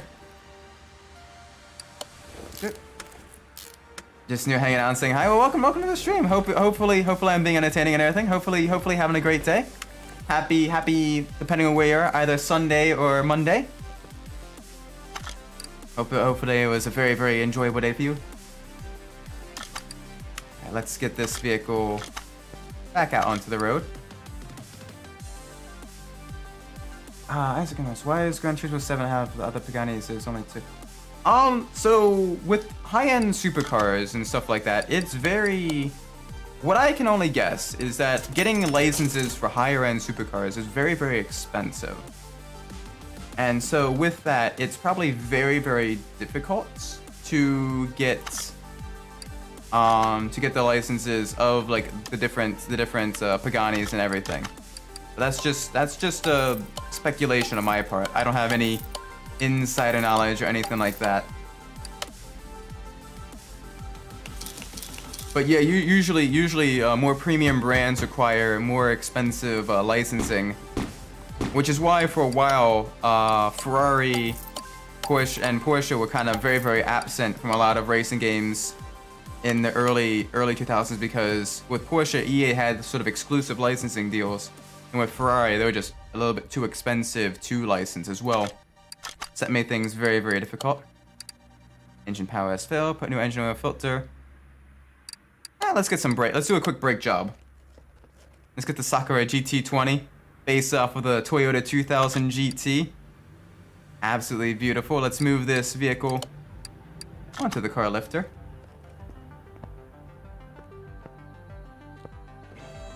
Plus also, it takes a very long time to model and sort of do sound testing and everything for those vehicles. So getting a vehicle into the game as well is just it is a bit more difficult than it normally is. Let's get the brake servo off. Brake servo is actually good. Okay, perfect. May as well test that first. Close the hood. Get the car all lifted up. Test each and every wheel. Get to see what all needs to be replaced here. Quick brake job. Get the customer in, get the customer out. Alright, caliper. That's probably bad. Yep. Pads. Pads are good. Okay. Brake disc ventilator. Brake disc ventilator is probably bad. Yeah, it is. Okay, cool. So let's go to the brakes. Vented disc. And we need a caliper. One of these. Hey there, Bits and Bytes. Good to see you. Welcome to the stream. The Grease Monkey in is going really good. You just missed us working on the Pagani. I know it's very strange that someone took a Pagani directly into our sort of dingy mid-level shop, but someone decided, hey, you know what? I'm having transmission issues. Let's take it to random Joe Schmo. To be fair, it was super cool working on that. What would I like to see in Gran Turismo 7? Muscle car I'd like to see in Gran Turismo 7, not in Gran Turismo 8.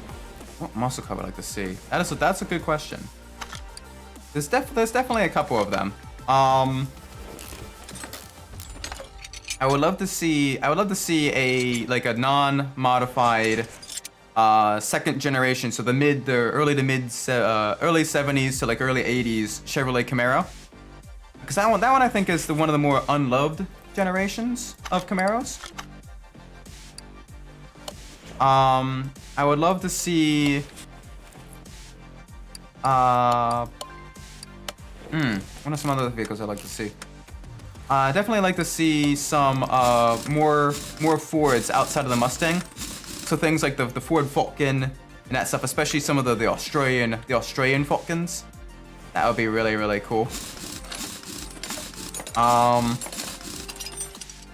Probably some different GTOs as well, including even some like the modern 2000 Australian-based GTO. I think that'd be really cool.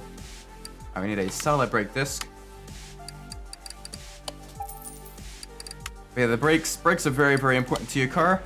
They basically transfer kinetic energy and turn it into heat energy, and sometimes noise energy as well. Because one of the laws of energy is that energy cannot be created or destroyed. It can only be transferred and then eventually dissipated. Which is why some hybrid cars actually utilize that to recharge the battery. It's known as regenerative braking. And it basically turns the engine and the transmission into an electronic generator to charge the battery as it's slowing down, and it helps with slowing the vehicle down as well, which is really cool. Man's got facts on lock. Thanks. I like. It's one of those things where I talk a lot about like the car trivia and stuff, and I don't really talk about sort of like the internal workings too much. I think this side was actually all good. This side was all good. We didn't need to take this apart. Whoopsie daisies. But it is really cool seeing all the different like how it's sort of the more you learn about the vehicles as well, the cooler they become, in my opinion, because it's one of those you get to really see sort of the internal workings and everything, and it's like an not necessarily an epiphany moment, but like a nirvana moment where you just really kind of, yeah, the mechanical complexity of a car goes deep. You explained it a lot better than I did there. It's just really cool. Ooh, Corvette. Yes, please. Let's work on the Corvette. Oh, yes. It's in horrible condition. Oh yeah, the 2000, yeah, or a lot more muscle cars from the early 2000s. That'd be really cool, especially because those were in a lot of the older Gran Turismo games as well. I think that'd be really cool. Alright, so let's see. Car does not start. Engine oil filter, timing, transmission. Alright, so a lot of gearbox issues. So let's move this. Nope, hang on. Let's move normal mode. Move it to the lifter. Time to do some diagnostics. Ah, beautiful V8 Corvette. I love my crunchy gearboxes. Crunchy. I love my gearboxes not sounding like they're gurgling marbles. All right, alternator is bad. That's one of the bad things. All right, please no full engine rebuild. Please no full engine rebuild. Please no full engine rebuild. Okay, so we're gonna, all right, full engine rebuild. Let's do this. The entire engine block is bad. That's fun. That's great. That is perfect.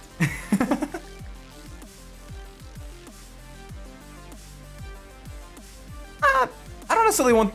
I mean, the customization that Gran Turismo has right now is still very good. I think they need to focus more so on events, and that type of stuff, more so than they focus on car customization.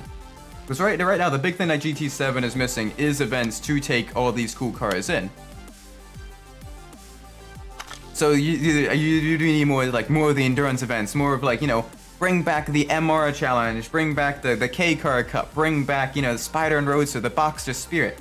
All of these events from the older Gran Turismo games are missing, and it's a bit sad, because it's really cool seeing being able to kind of drive all the different vehicles and having an event. Basically, so the cool thing about Gran Turismo 3 and 4 is that no matter what vehicle you had, there was an event that you can enter with that vehicle, and it would be competitive in. That's not the case with the newer Gran Turismo games, and that is what makes it very frustrating, because it's sort of like them evolving backwards for the game. And I would love to see them kind of bring back more events first for the cars they do have. So I mean, there is already over 400 vehicles in the game. That is a very respectable amount. That is much more than even Gran Turismo 3 had. But a lot of those vehicles you can't even use. There is maybe one event for them, but that's it. And I would love to see more events that kind of feature all of those different vehicles.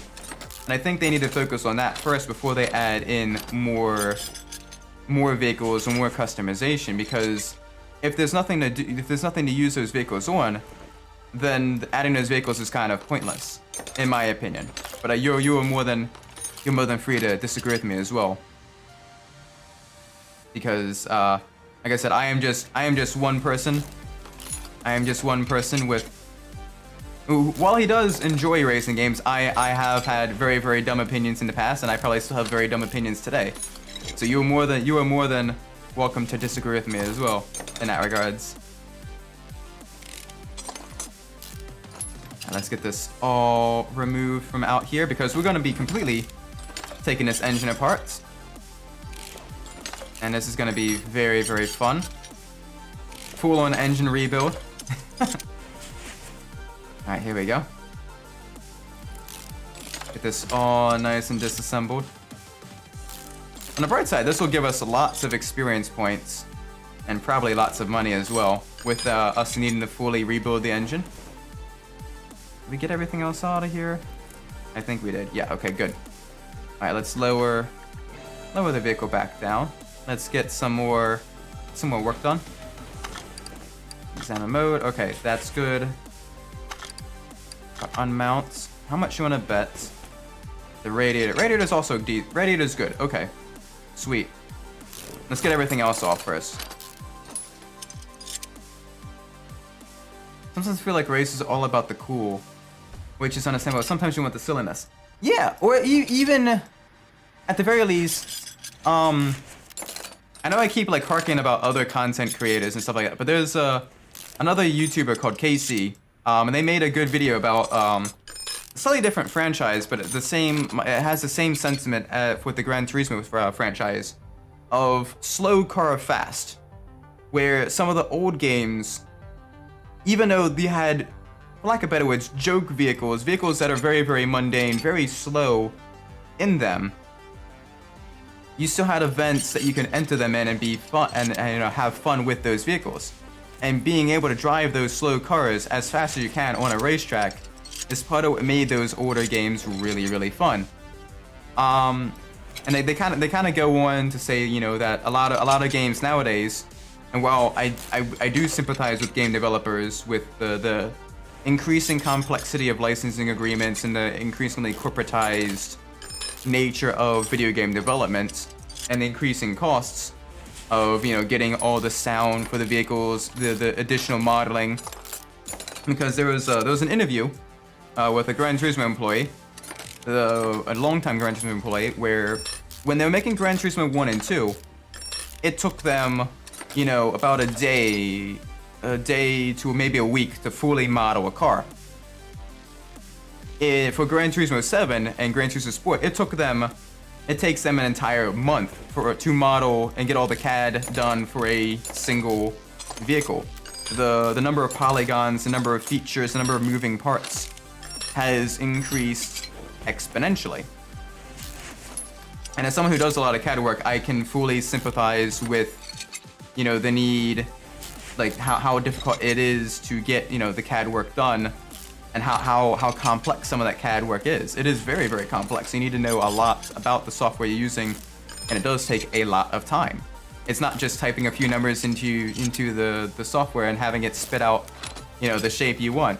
It's very, very, very tricky. Even if you get, the CAD directly from the manufacturer, which is what some companies are doing, it still takes a long time to do all the scans, getting all the audio stuff right, making sure the car handles right and everything. It's much more complex. So I do sympathize with those that are developing the games.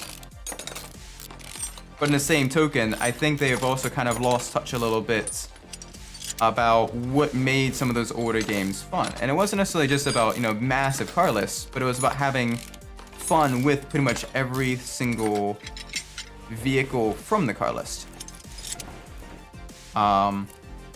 Which I definitely agree with, I do agree with Casey on that regards, with their analysis. For my thoughts on Gran Turismo 6 of the PS3. I have a love-hate relationship with Gran Turismo 6. On one hand, the driving physics have improved greatly from Gran Turismo 5. I do like the additional courses. I like the additional cars. But I don't like the fact that it kind of holds your hand through the career mode, and it kind of forces your hand with the first vehicle being the Honda Fit. And the star system as well kind of makes it so that every single playthrough is the exact same. The lack of endurance events also makes it a little bit not fun as well. Yeah, the amount of polygons for a whole car back in the PS2 days is like a rear view mirrors with nowadays. Yeah, it is. It's absolutely, it's immense. On one hand, graphical fidelity is rapidly increasing, and the amount of processing power that these computers and these consoles are, coming up with is truly amazing, and it's really, really cool, and you're able to make some really, really cool stuff with that. Like, I remember back when Gran Turismo 4 first came out, my dad, who does a lot of, production, does a lot of, film and all that stuff, he was, at the time, absolutely mind-boggled, truly impressed that a video game could look that good and look that realistic. And that's, Gran Turismo 4. to think now that modern day racing games make Gran Turismo 4 still look a little bit dated is it's scary to think about. I'm not say scary, but it's just indicative of the graphical progress that games have moved forward. So it's but yeah, it's amazing. On one hand, it's amazing. On the other hand, though, it's a development nightmare, because there is so much more that needs to get done to get sort of the same amount of content, quote unquote, that it makes undertaking and developing games so much tricky. So in that regards, I do have some sympathy for developers. Is Gran Turismo 7 the same as Gran Turismo 6? It's worse in that regards. Because while you still had just a little bit of freedom with how you did things in Gran Turismo 6, in that as long as like you unlocked like a certain region, you unlocked like, you know, the B license events, you unlocked the A license events, you unlock the International C, the International B, the International A, and the S license events. In Gran Turismo 7, the game basically tells you, do this event, collect this car. Great, here is why you should care about this car. Do this event, collect this car. Great, here is why you should care about this car. And it's like that all the way until the end of the game. And I feel let down in that regards.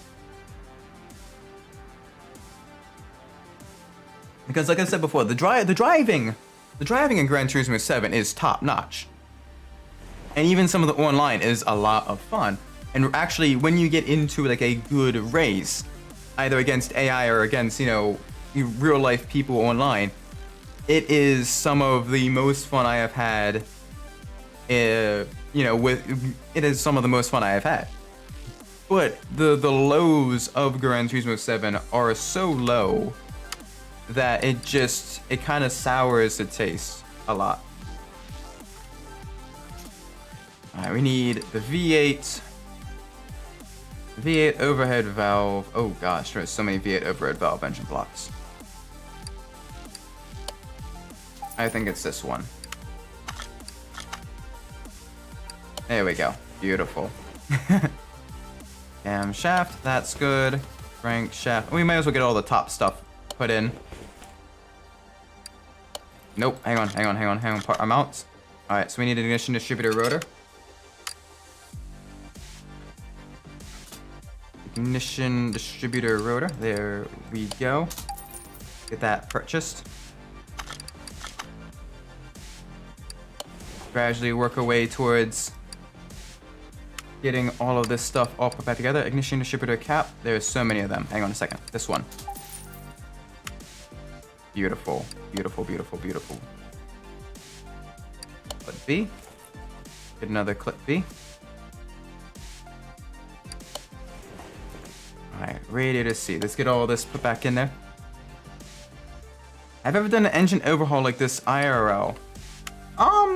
So back when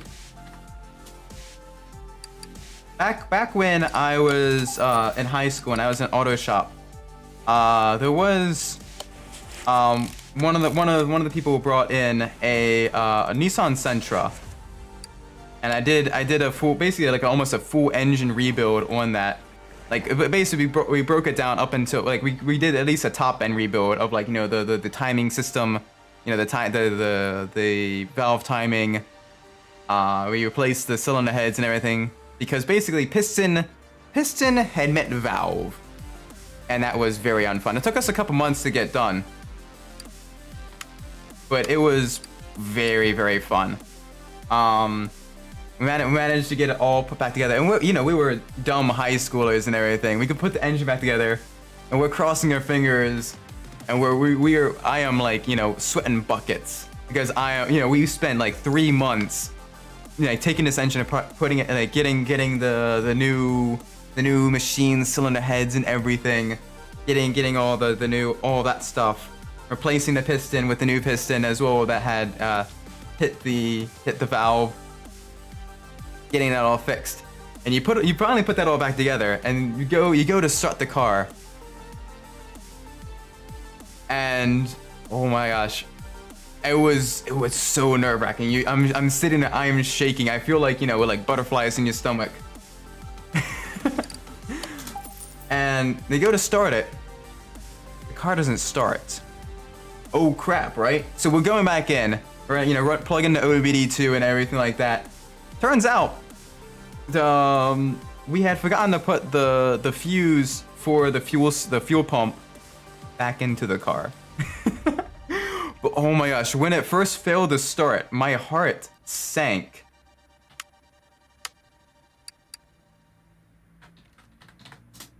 My heart absolutely sank. So I'm like, oh no, what did we do wrong? What happened? But yeah, I am very... Which one is this? V8 overhead valve. Yeah, V8 overhead valve, V8 overhead valve, V8 overhead valve. This one. Oh man, but it was such a relief getting that all fixed up though, and having it all be really good afterwards. Because I was terrified the entire time. Like I was losing sleep and everything. I can bring back one muscle car company. What would it be? AMC, 100%. AMC made some duds at the end of their life. But AMC also had some really cool cars. Like they had the Javelin, they had the AMX, you know, they had the Scrambler. Like they had a lot of really cool cars. And I would love to bring back AMC as like a sort of even like a premier like custom company or something. Like that would be very cool. You know, you utilize, you know, the Hellcat engine and everything, and just build your own sort of like custom chassis, and sort of do like a reimagination of, you know, like the Javelin and the AMX and that stuff.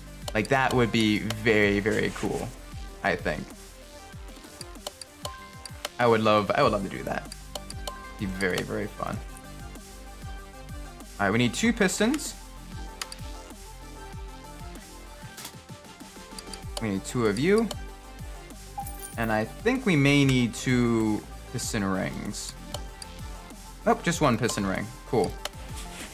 So let's get some piston rings as well. There we go. I like how we have one clean piston and everything else absolutely destroyed, or, you know, in worse shape. That's fine. Customer won't notice. Only replace what the customer wants replaced. That exhaust manifold all bolted up. There we go. Beautiful. Alright, let's get the spark plugs in here. Spark plugs which ignite the fuel and air mixture, so you get the miniature explosions in the combustion chamber inside of the engine, which push the pistons down, which give you that torque. Could have sprayed over the rust at least. The rust adds character, you know? It's okay. The customer doesn't know. We are an Honest John's dealership. We are an Honest John's mechanic. No, we actually did a half decent job. Really get that sketchy car shop, Bob. Oh yeah, this is. To be fair though, the layout of this shop here actually isn't too different than the shop I take my car for more intensive work and intensive maintenance stuff. It's kind of like a small sort of garage and everything, two car bay garage, but they do such good work and they're really friendly. So I always really like to take my car there, and like they do very good work. And it's very difficult finding good mechanics as well. So getting mechanics that you can trust. When you do, make sure you treat them well. Make sure, you know, you're very nice to them. Get them some bagels or something if you're taking a car in the morning. bring them bagels. Bring them some of that stuff. Alright, let's get the spark plugs in here. Oh, the engine is slowly coming together. Get the ignition wires in there, beautiful. All right, now for all of the valve push rods, we're probably gonna need to replace some of these. Maybe. It's gonna let me, there we go. Okay, how many do we need? We need 3 valve push rods. If I can spell. Valve push rod. Yeah. 3 of these. That's one of the downs. Well, not necessarily downside, but it's very, very different with this game compared to the 2015 one. It's the sheer amount of variety of vehicle parts. It does make finding what you need in the online shop very, very difficult. Thankfully, you do have that Amazon next second delivery. You just Amazon has patented teleportation equipment, so they don't you know, you purchase it and it's just immediately in your shop. Damn, just like real life. Oh, exactly. Reminds me of back when I was in working at a car parts store. The one that doesn't have a catchy jingle. Let me rephrase that. Yeah, one that doesn't have a 4-leaf clover, or one that doesn't require you to get in the zone, but a different auto parts store. The number of parts that we stock, it was very, very, very a little bit confusing at times. Because even someone who absolutely loved cars and everything, you go through the computer system and you're like, oh gosh, there are so many different variations of parts for even this one make and model of vehicle. Like it basically kind of came down to give me your VIN number and I can probably better find your vehicle, what you need, instead of asking you your make, model and everything like that. Does not start and filter. Okay, that's water pump. Okay, we're getting there. We're getting there. We got this. Alright, we need a timing chain. Timing chain, V8 overhead valve. There we go.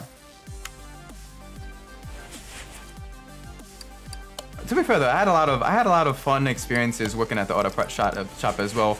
That's like the first job like during college and stuff.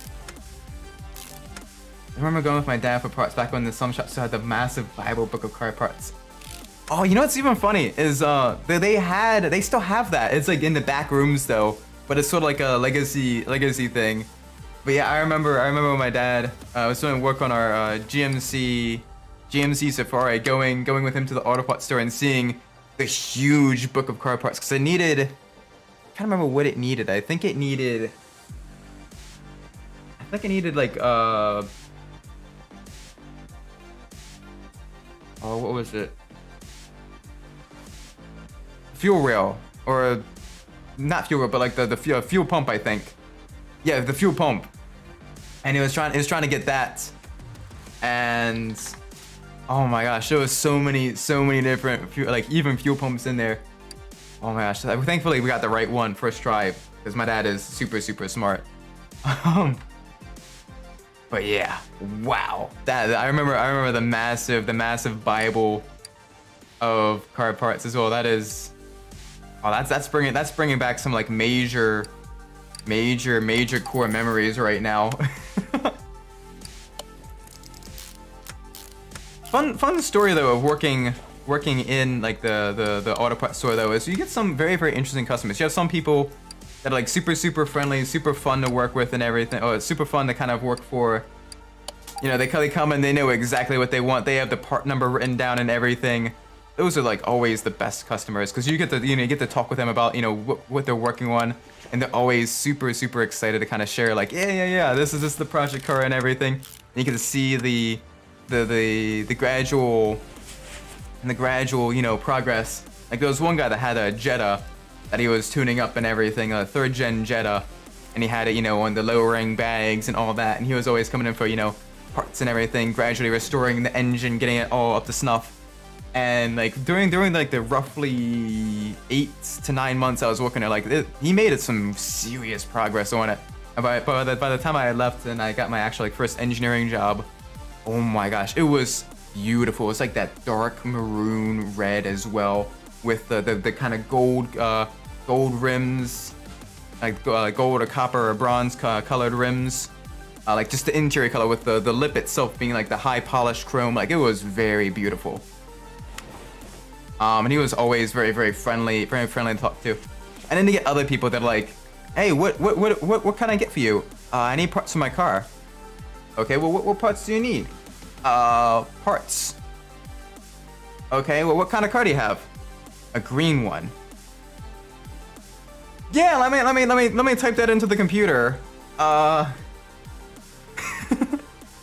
Oh, that is, and you kind of have to like play guessing games and figure out what all is needed. Oh, we need the piston caps here. Alright, mounts. Let's get this rod cap. There we go. And then you have the joys of retail. I highly recommend, if anyone ever gets a chance to work retail as well, you get it's probably the quickest way to meet such a massive variety of people from like all walks of life. Like everyone says, oh, you should go out and travel. Nah, just work retail. You will see pretty much people having really good days, people having really bad days. And it's really, I don't want to say really cool because it sounds like you're having a people safari, but it's very good for kind of, you know, building up your people skills as well. It's very enlightening, I should say. But then you have like the truly, like really out there customers as well. Like I think I may have told this story before, but I've had one customer come in close to closing time as well.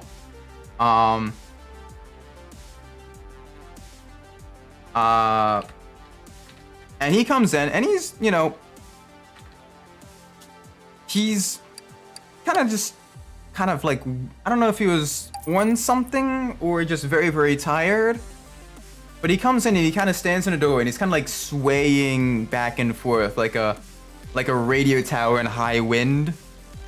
And he kind of looks around, kind of squints at the, you know, kind of leers at, because it was myself and it was one of the managers working the registers. And he kind of looks us up and down, goes around the store, kind of is, you know, looking around, not really purchasing anything, not really just kind of aimlessly wandering, right? So we're like, okay, well, maybe, you know, he's just very tired. He's, you know, having a rough day, what have you. Eventually, you know, he's there for, you know, quite a while. So like 10 or so minutes and everything. And each time, you know, you're trying to go up to ask him, you know, does he need anything? Is there anything we'd help him with? He's just, oh, what? Yeah, okay. So eventually finds what he's looking for. Comes up to me on the register. And I'm you know, scanning his items and everything like that. You know, just making small talk as well. How are you doing today? Hope you know, what you working on? Anything I can help you out with? And he kind of like leans down and he just leers like right into my eyes. And he's like, you believe in demons? I mean, I don't necessarily believe that they're the pajama wearing, giant pitchfork wielding, you know, cartoony demons and stuff like that, but sure. Yeah, probably. Are you a demon? I don't think I am. And it just, like, the hairs on the back of my neck was standing up as well, just because it was very out there question. And then just as soon as he began talking to me, he just purchased his stuff and left. And I looked over at the manager and he's like, that was a demo. I sold Satan an oil filter. Great. I can add that to my resume. Sold Satan an oil filter. 10 out of 10. Oh gosh. But it was just so surreal. And I never saw that guy ever again as well. Like he never. Even when I've gone back to the store and talked to the guys that were working there, like they've never. No one else had ever seen him come in, or had shown up. But he did exist because we checked the security footage as well. It was just, that's kind of like one of the thoughts we had was like, oh gosh, was this like some creepy, like otherworldly experience? So we checked, because it was about closing time. We checked the security footage. No, he physically existed. He walked in, he was talking to us and everything. So, but it's just very, very creepy. But that was like one time, but it was just the one story that sticks out to me the most.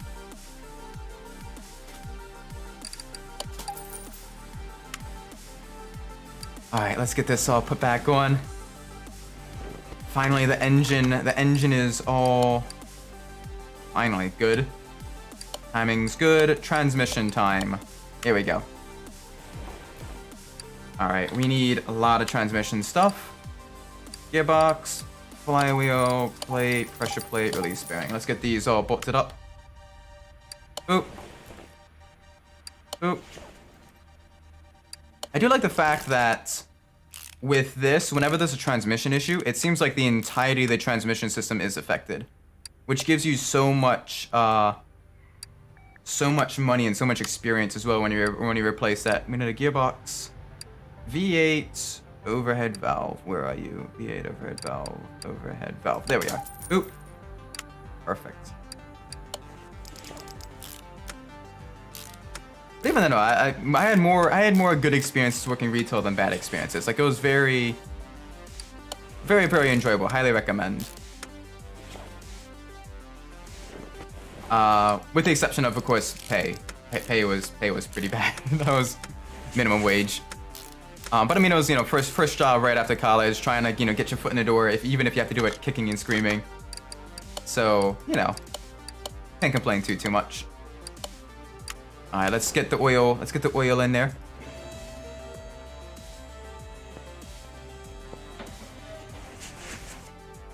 All right, here we go.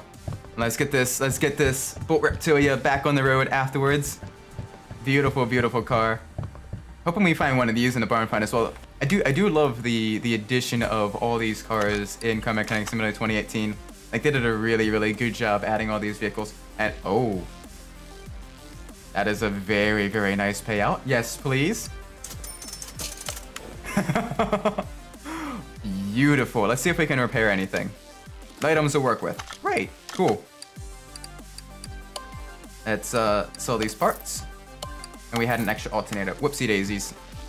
Oh my gosh, we're already at $225,000. And we still aren't quite at what we need in terms of experience to begin restoring our own vehicle. So let's get another vehicle in here. Let's get a quicker job. Let's get this Del Rey Custom. Beautiful, based off of the Tri-5 Chevy. I love my Tri-5 Chevys as well. I love a lot of GM vehicles. GM vehicles in general, like the classic GM cars, are all just very, very cool. It has brake issues. Let's double check under the hood first. Yeah, that's good. All right, let's raise it up. Super simplistic brake job. Here we go.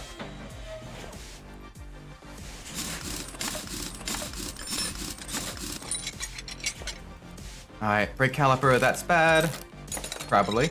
Oh, that's actually good. Okay. Brake pads. Brake pads are good. Brake disc ventilated. That one is bad. So let's get the brake disc ventilated. Got a plastic model that's sitting with us. Oh, super cool. Now I was talking with Midnight Race the other day about the different having the different plastic models and everything. Cause he was talking about the different the Lego versions of the cars as well, and they're all just super, super cool. And orange and white, call it the Dreamsicle. Oh, very, very nice. So you do a lot of the full on the scale models and stuff like that. That's really, really cool. What you have any favorites? Do you have any favorites that you've built recently or in the past? We need brake pads. We need vented discs. Cause that is super, super cool. I definitely want to kind of get back into doing that as well. But I don't really have a whole lot of space to do a whole lot of ventilated space to do that, especially with the paint and the glue. You definitely want to make sure you have a good very, very well ventilated space. Oh, this one. Still, that's very, very, very cool. I love the To be fair, the Tri-5 in general is just such a beautiful car. And there's so much you can do with them as well, customization-wise, that I definitely really like them. And the wheel drum cylinder. Okay, here we go. All right, brake shoes, drum wheel cylinder. I only recently started, and this was one of the ooh, nice. The full-on airbrush system. Oh, that's gotta be super cool. Do you have a lot more of the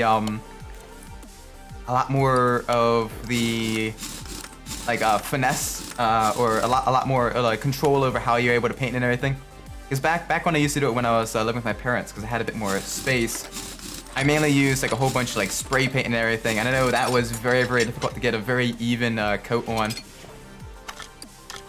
Oh, he already fixed everything. So is being able to kind of paint it with the airbrush, does that help out a lot? So that is super cool with the being able to do the airbrushing and everything. All right, can we repair anything here? No, we can't. Okay, that's fine. Let's sell all of this. And we have a barn location map as well. Okay. Whew. All right, let's get another vehicle in here. It's a learning curve to it, but there's definitely beat Rattlecan's regular brushes. Oh, nice. I'll have to. If I'm able to get more space and stuff like that, spend more time cleaning the thing than painting though. Yeah, that's one thing I have heard is that the airbrushing it does require quite a bit of maintenance in order to make sure it's always it's more you make sure you get that consistency. I actually want to move the car to the test path. Here we go. But still, that sounds like so much fun. Yeah, but you have any other models that you want to begin working on? Is it gonna start? There we go.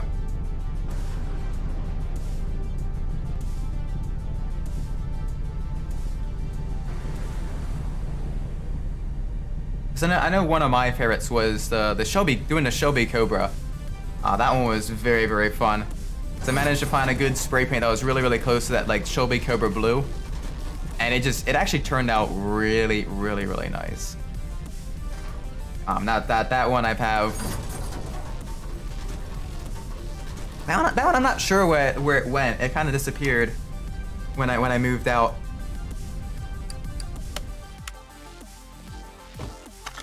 Alright, we didn't really learn a whole lot about this car when going on a test path.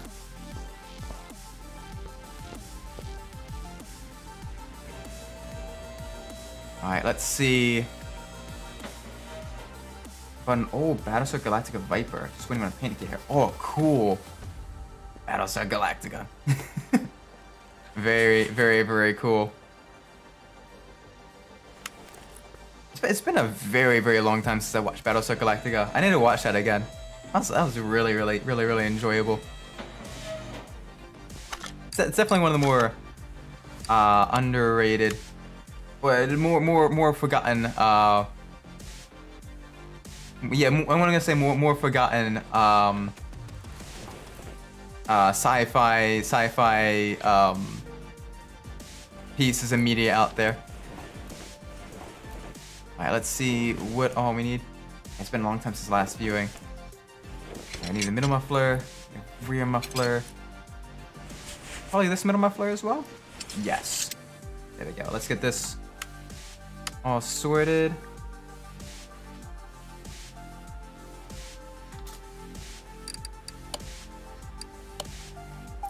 And we need the rear muffler. Rear muffler V8, just one of these.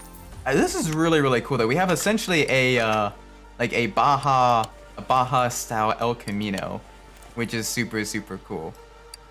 It's got that awesome sort of off-roader vibe. Am I missing something else? What else? Is it up front?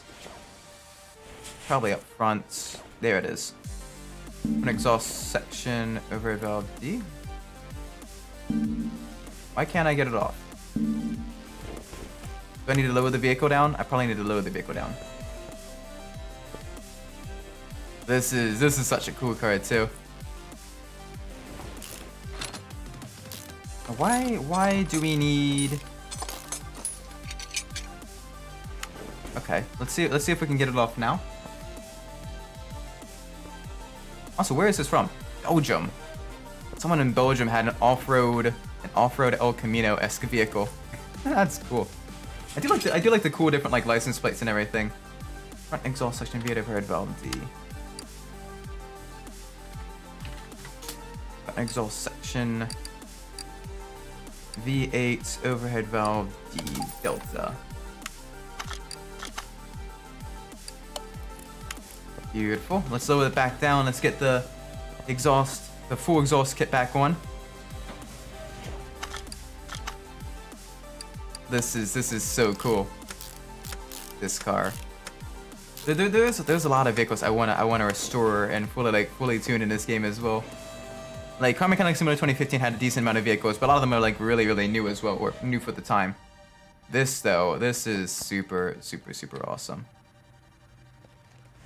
All right, let's take a look. Let's see. Salmon mode.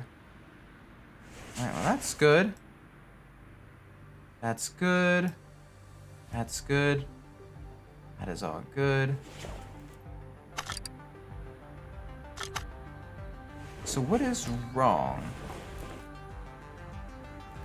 All the fun of the restoration with none of the cleanup. Exactly. None of the frustration of trying to find a part that fits. None of that. This is all very nice.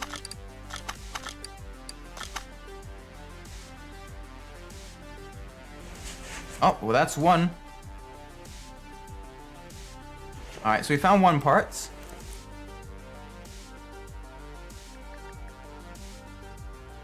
Come on. I just wanted to work on something like this area of investment is investment's the wall, and then space is also a big wall for me. I live in a fairly small townhouse, so doing some of this stuff is all very difficult. Which is why I kind of have relegated myself to doing it virtually. But even then, this is still a lot of fun. But I would love to be able to find like a nice sort of garage property just to purchase and get all nice and sorted, so I can begin working on some vehicles like this. But until then, I kind of spend my days browsing Craigslist and just kind of fantasizing about, you know, about what kind of car, you know, doing restoration on and everything. Let's get this inner tie rod. I imagine the steering rack itself is also bad. That's probably the other thing that looks. He's just like me for real. I think it's a lot of guys, a lot of car enthusiasts in general, where we're just like, oh, I want to work on these cool cars, but I don't have time or money or space. So it's very relatable. But oh my gosh, it is so much fun. I definitely get a nice old beater and kind of do a full nice restoration on it.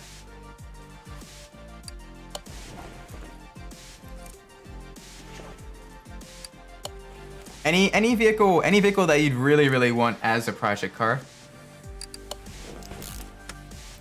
So there is a lot of cool, you know, everything from like nostalgic vehicles, you know, of like the childhood, or, you know, vehicles your parents had, or that type of stuff. Or vehicles that, you know, you has a poster when you're, you know, up in your room, or, you know, vehicles, just the sort of vehicles with the historic value as well.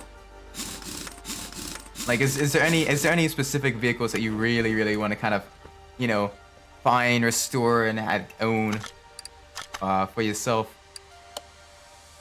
So for me, I definitely want to get like a GM A body, be it, you know, Buick or Olds Cutlass. Yes, definitely. I love my GM A bodies, partially because, like I said, they're the hometown hero car Quite a few of them were actually built right in Baltimore, which is sort of like about as close as you can get to like being a hometown for me. At least a hometown that you can point to on a map and people will be like, oh yeah, I know what that is. But it's very... so in that regards, I definitely would love to restore a GMA body. Be very, very fun. Maybe like an old Chevelle, an old Monte Carlo. Be very, very, very nice. Alright, let's get a couple more orders in here. The Salem Flamo. Alright, suspension, exhaust, and body panels. Yes, please. Let's get this in here. Oh, we leveled up as well. Let's get faster walking.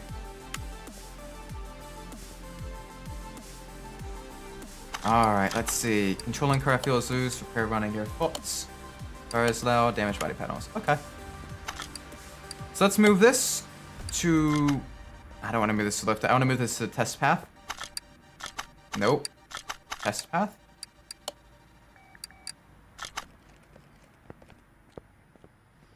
Oh, alright. I'm gonna take this on the test path, and I'm gonna quick run to the restroom after this. So I've been going on for about a little bit over 2 hours. Don't worry, I'll be right back, but I do need to run to the restroom after we do the test path. And also I need to refill my water. Because I am out of water as well, and I'm very thirsty.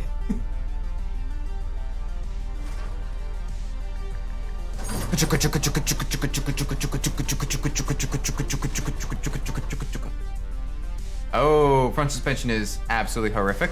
Rear suspension.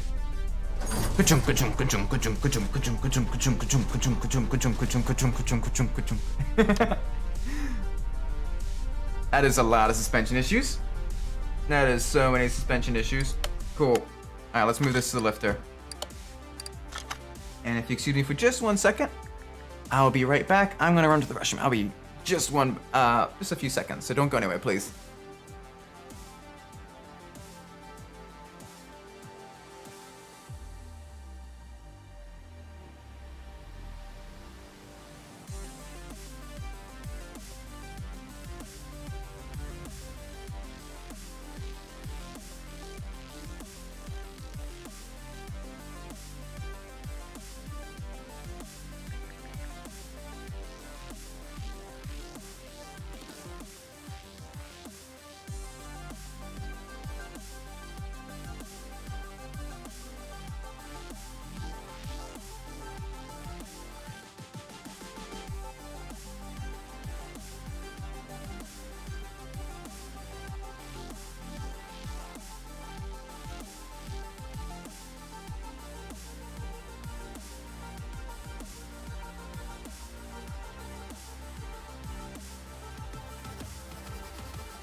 Oh, okay. There we go. I am back. Thank you for your patience. What about the Oldsmobile Cutlass Supreme? Yeah, Oldsmobile Cutlass Supreme definitely on the list as well, with it being a GMA body vehicle. Be very, very cool. Very, very cool car. Oh, nice drink of water as well. Very, very refreshing. Alright, let's see. Controlling car feels loose. There is a lot of running gear faults here. Okay, this will be fun. Car is loud. We have intake manifold. Out of curiosity. Okay, so no engine swap options. That's unfortunate. It'd be cool to swap in like a massive V8 into this tiny little like Ford Pinto-esque vehicle. Turn into the ultimate sleeper car. Alright, let's raise it up. Let's get it. Let's at least get the exhaust system all fixed up. Yeah, we need a rear muffler. And the front exhaust section. There we go.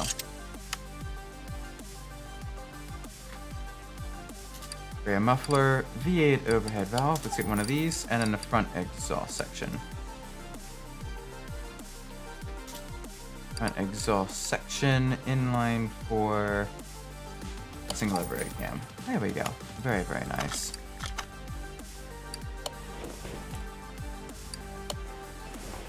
Alright, let's... Car status, car is loud. Okay, cool. We found everything. Let's get the exhaust manifold as well. We need dynamic weather conditions. I think Gran Turismo 7 has dynamic weather in that regards for most tracks. And that's one of the few things it does really, really good. But even then, it's still, you know, it is a nice thing to have. But the main thing you want is sort of your core gameplay. Like having cars, having a whole bunch of cars, having a whole bunch of tracks, having a whole bunch of like other features. It's like toppings. It's like toppings on a hamburger. They are very, very nice to have. But if the patty itself is either missing or is super, super small or is gone, then there isn't. The toppings don't really help all that much. And I think that's what game developers really need to kind of understand is it's about gameplay first over everything else. Like this game, Car Mechanic Simulator, it doesn't have, you know, 50 bajillion cars. It doesn't have a whole bunch of like extra features and everything like that. But the actual gameplay loop is still very, very fun. And in that regards, I do think they do a very, very good job of kind of, you know, making a very, very enjoyable game. And as an indie developer, that they are able to kind of they need to prioritize sort of the good and the bad. So need to prioritize what they want to spend their time, you know, fixing. Examine this. That's in good shape. That's an okay-ish shape. All right, let's go back here. Unmount. Okay, so both these leaf spring plates need to go. There we go. Let's get onto this side. There isn't a whole lot here for this vehicle. For the rear suspension, very simplistic. 2 leaf spring plates. Ooh. That's two more issues that we've solved. Oh, and we need 3 leaf spring U-bolts. Perfect. That is perfect. Very, very cheap. Very quick to replace. Very quick to repair. There we go. Beautiful.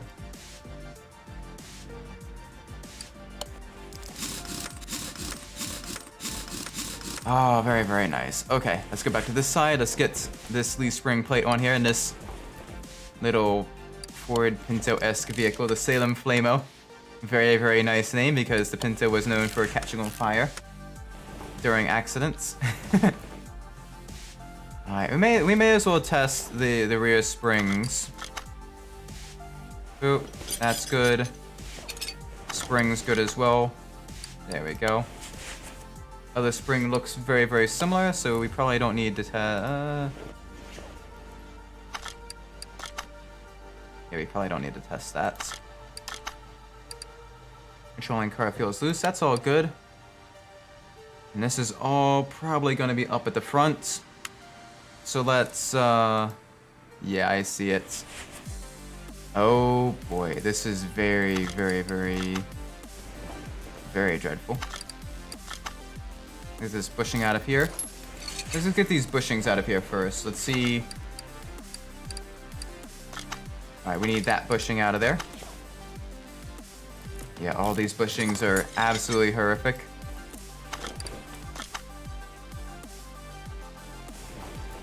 Alright, that's an okay shape, but we have 3 bad bushings here.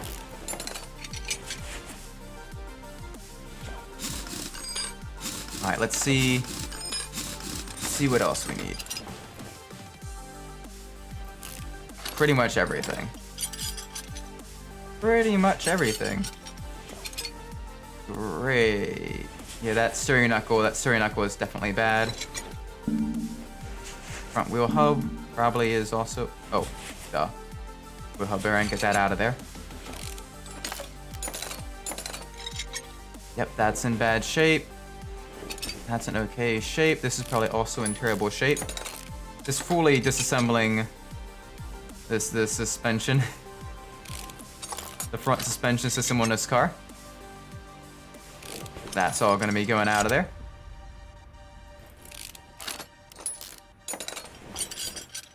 Yeah, this is truly dreadful right now. Oh, this poor car. We're basically fully replacing the front suspension. We should be getting some decent money from that. Yeah, we need that front steering knuckle out of there. So let's get this all disassembled. Get that wheel hub bearing out of there. Wheel hub bearing is also in poor shape.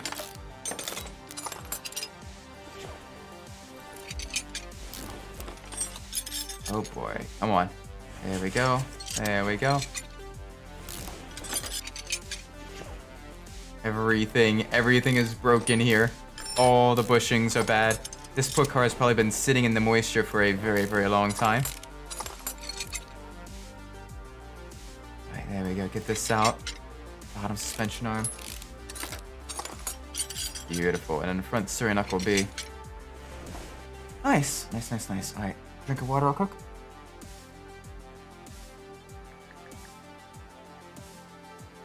Oh, there we go. Alright. Time to begin putting things back together. We need definitely a steering rack. One of you. 2 of you. 2 of you. There we go.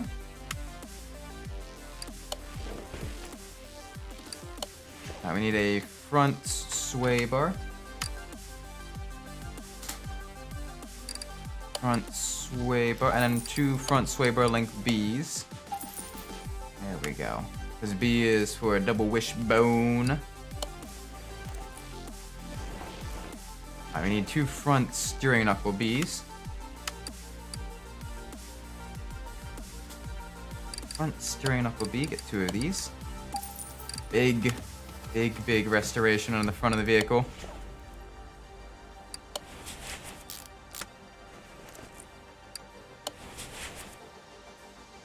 Now we need 2 front wheel hubs.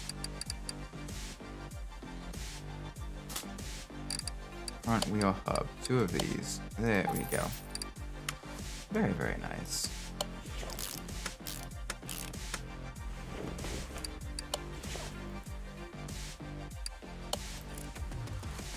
It is very therapeutic just kind of going through, fully fixing this vehicle up and everything.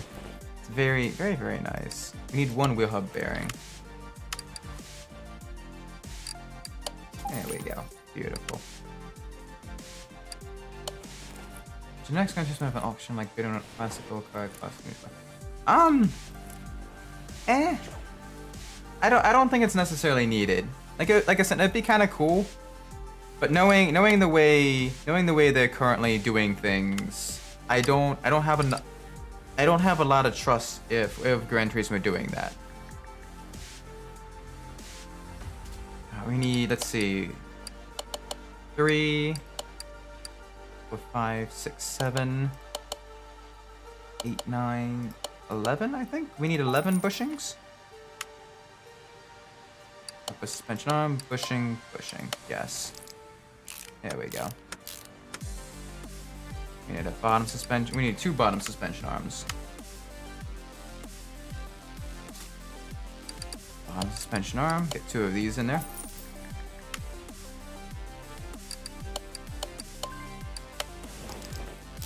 Because while it will sort of add to the realistic nature of Gran Turismo and everything, I feel like they would take it too far and make it more not good, not fun for the players. Alright, so we need 1 double wishbone shock absorber. We need 1 front spring. We need 2 front springs and 2 front shock absorber caps. Okay. We need a double wishbone shock absorber. 2 front shock absorber caps.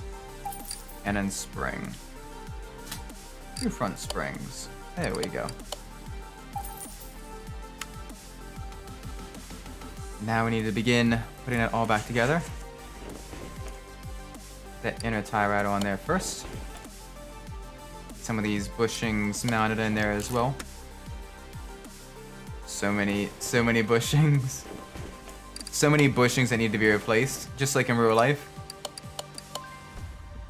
All of the rubber components do wear quite a bit on your vehicle, and it is good to eventually get those replaced, because rubber does indeed dry rot. So you do want to make sure that your vehicle is nice and stable and everything. More bushing than the park. Exactly. So many bushings. I remember back when I was in auto shop in middle school, one of the tricks one of the guys kind of figured out for getting bushings out of like control arms and getting bushings out was he actually took one of the oxyacetylene torches and he burned the burnt the rubber out. And the entire shop yard, he made sure to do that outside, of course, because he didn't want the fumes and everything of the burning rubber inside. But the entire like shop yard smelled of like burnt rubber, of like a burnout for like 3 or 4 hours after he did that. It probably wasn't good for our health, but it worked. It worked really, really well. I managed to get it out of there and everything. As one way to get him out. He was one of those guys who was very much you know, you have your engineers who come up with like a super complex solution, and he's like, nah, bruh, give me a hammer, I got this. And he would just find like some super simple but like outside the box way of doing it. That probably wasn't entirely safe, but it got the job done very quickly. I wonder how he's doing. I hope he's doing well.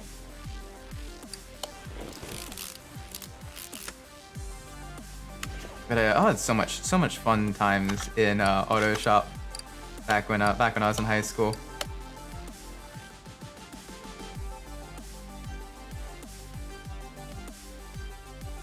Let's get the spring out of the spring puller. The big thing that kind of I still have not necessarily trauma from, but it definitely still scares me to this day is actually the spring pullers like this. Just because it's very intimidating, because you have a multiple, you know, multiple 100 pound per inch compression spring that you're squeezing in a vise, and if you do it wrong, it can like shoot out and like punch a hole in your face. Like that is terrifying. I do not. That is the one part of shop where I would always be like, oh gosh, no, please I don't want to do this. I genuinely don't want to do this. Like those. Oh my gosh. Thankfully we never had any major mishaps. Like we'd have one come loose, but like it didn't go anywhere. But it just kind of like got all tangled up in the vise itself. Like the vise caught like the next lower coil on the spring, but the sound it made, like it stuck with me, because I was expecting it to be like a hole in the roof or in the wall or in the ground where the spring went, and it's just that is one aspect that I don't I did not like that. All right, let's lower the vehicle back down.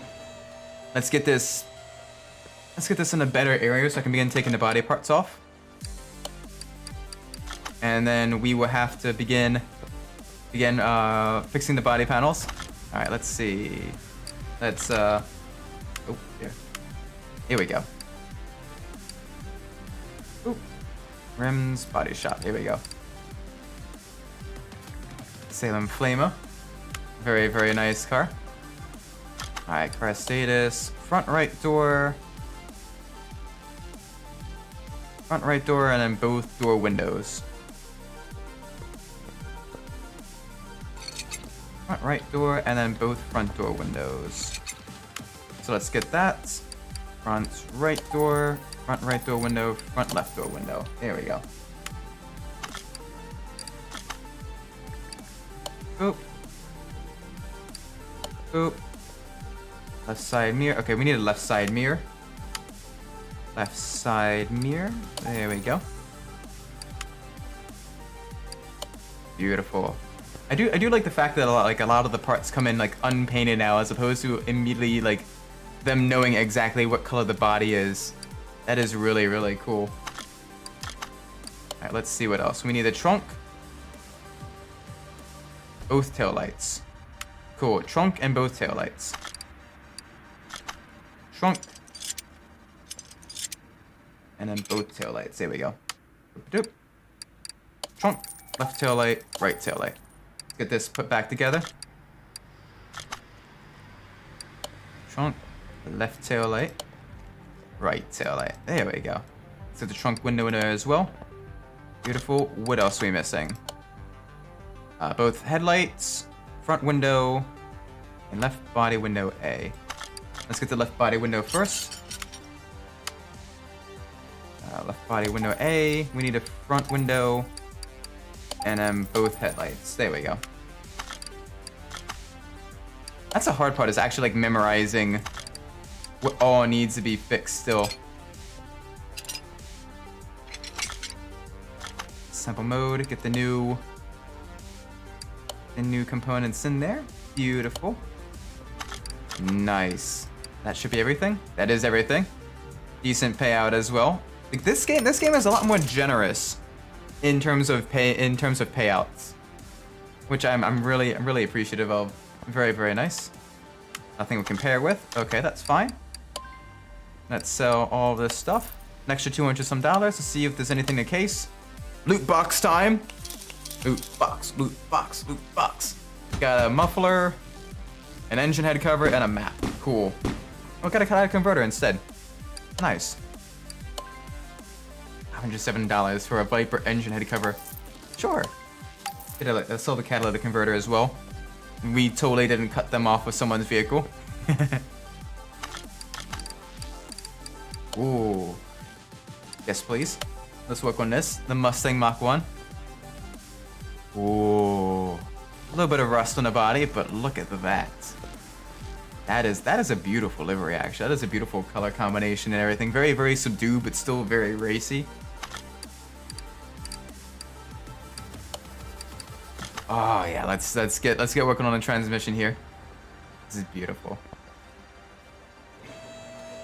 The DLC for this game is so expensive because there's so much of it, but they add so many really, really good cars that it's very, very enjoyable working on them. Plus, it adds good variety to what you're working on as well. Oh gosh, don't need to zoom out that far.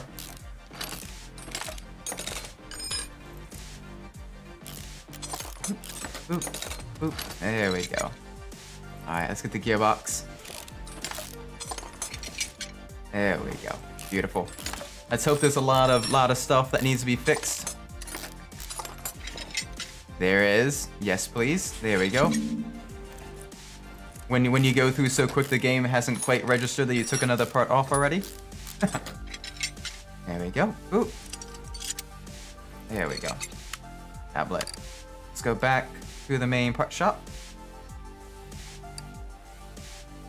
And now let's see. Gearbox. Clutch plate, pressure plate, release bearing, flywheel, and then do we need the gearbox V8 overhead valve? Is there a specific one for the Ford? And that's for a four-wheel drive vehicle. I'm imagining it's just this one. I'm probably wrong, and I probably just spent a whole bunch of money on a gearbox. But I didn't want to check, so I'm being a bit lazy. I do like the fact that the engine is also painted that forward engine blue. Very, very, very, very cool.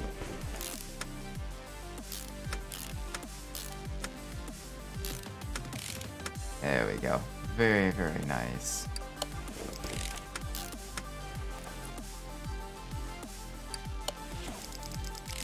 Transmission jobs are sort of like OP in this game because of how much money they give you.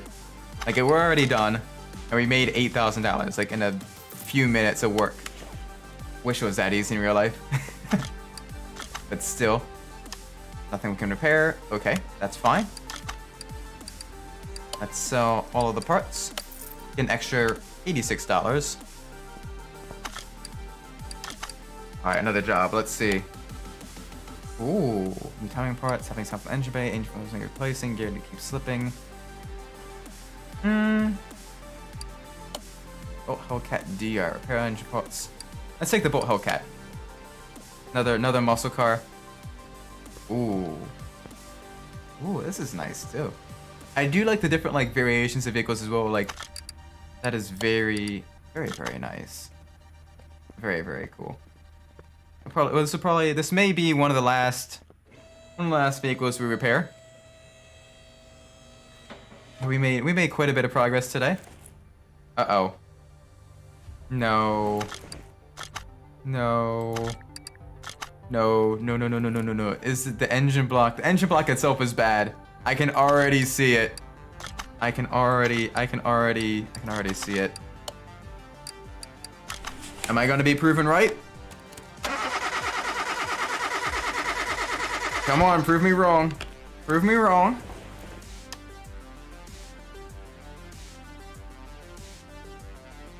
I said to prove me wrong, please. Alright, that's gonna take a little bit.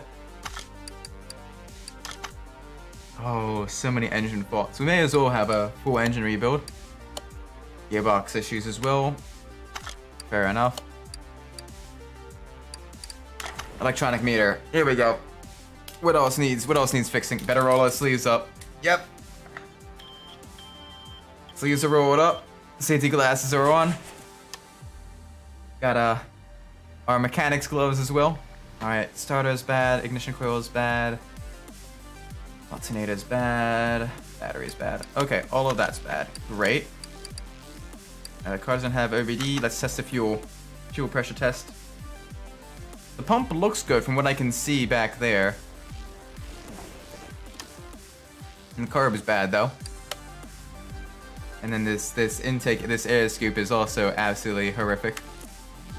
Alright, may as well get the transmission and everything all off. May as well get the oil drain from the engine.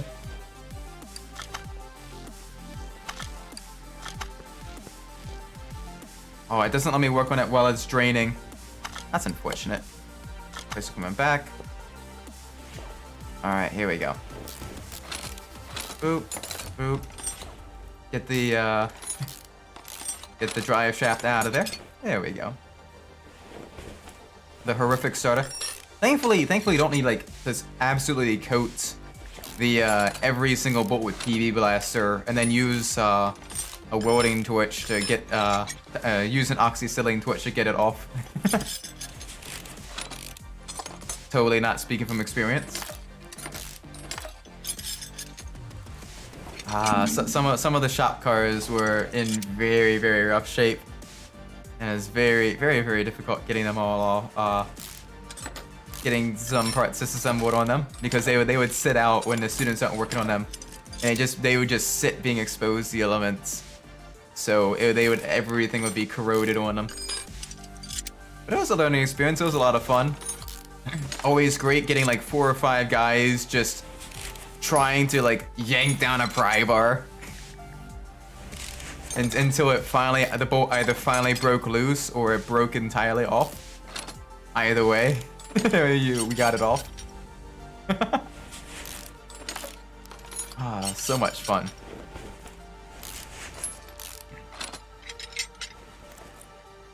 Alright, let's get this all off of here.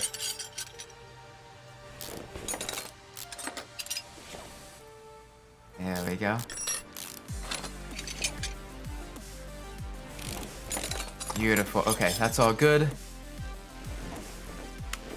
Alright, let's lower the vehicle back down. Let's get the top part of the engine all disassembled. Moment of fun, moment of truth. Here we go. A lot of components. Alright, battery that can go out. Battery itself is in good shape, so we can probably leave that in. Oh, the cat has joined the stream. Hi there, Gabanzo.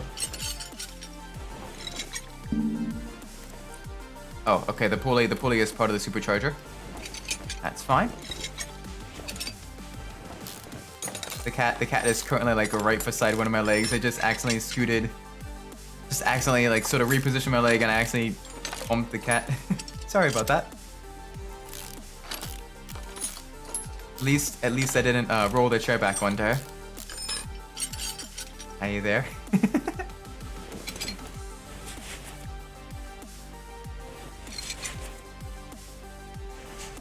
Oh, that's gonna be a little bit tricky.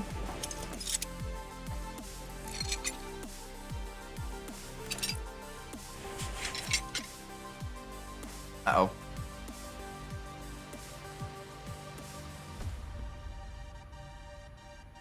Sorry about that. The cat was clawing the back of my chair. Bad cat. She has been moved to a slightly different room now. Not that that stops her too much because the basement has no doors.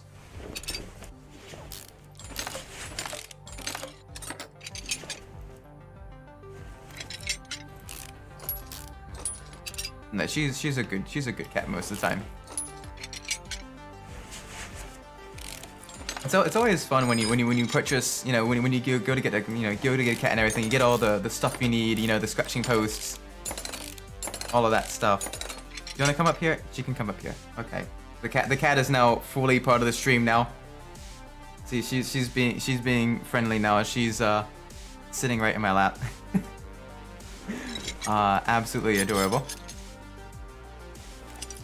Are you there? Thankfully, it's still hello, cat.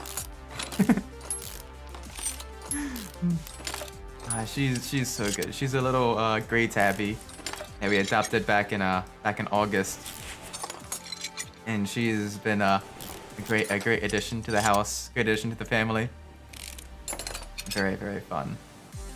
But it's fun. You do all the planning, you know, to adopt a cat or adopt an animal and everything. You know, you get the bed, you get the scratching post, you know, you get all the toys and everything. And while she does use a lot of the toys, she loves her toys. The bed and the scratching post go a little bit unused. Turns out the couch is more enjoyable to scratch than the scratching post, and it turns out that the human bed is much more comfortable to sleep in than the cat bed. The sleeping on our bed part, we don't mind too much because she usually just kind of sits at our feet and is just really quiet and just kind of chilling there and everything. So it doesn't bother us too much, but we need to find a way to get her to not scratch the couch.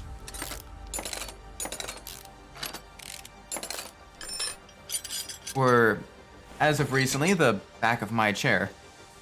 That was very mean, Buns. But no, she's most of the time very adorable, very friendly, especially for a cat. Like, you know, visitors will come, and within like 10-15 minutes she'll be, oh wow, visitors. Let me sit in your lap. Let me lay next to you. I want pets. Let me like bump my head up against you and everything. Like she is super friendly. Like even like with my wife and I, you know, when we come home from work, she'll be like waiting right by the door. She'll come greet us and everything. And it's really enjoyable. Very good kitty cat.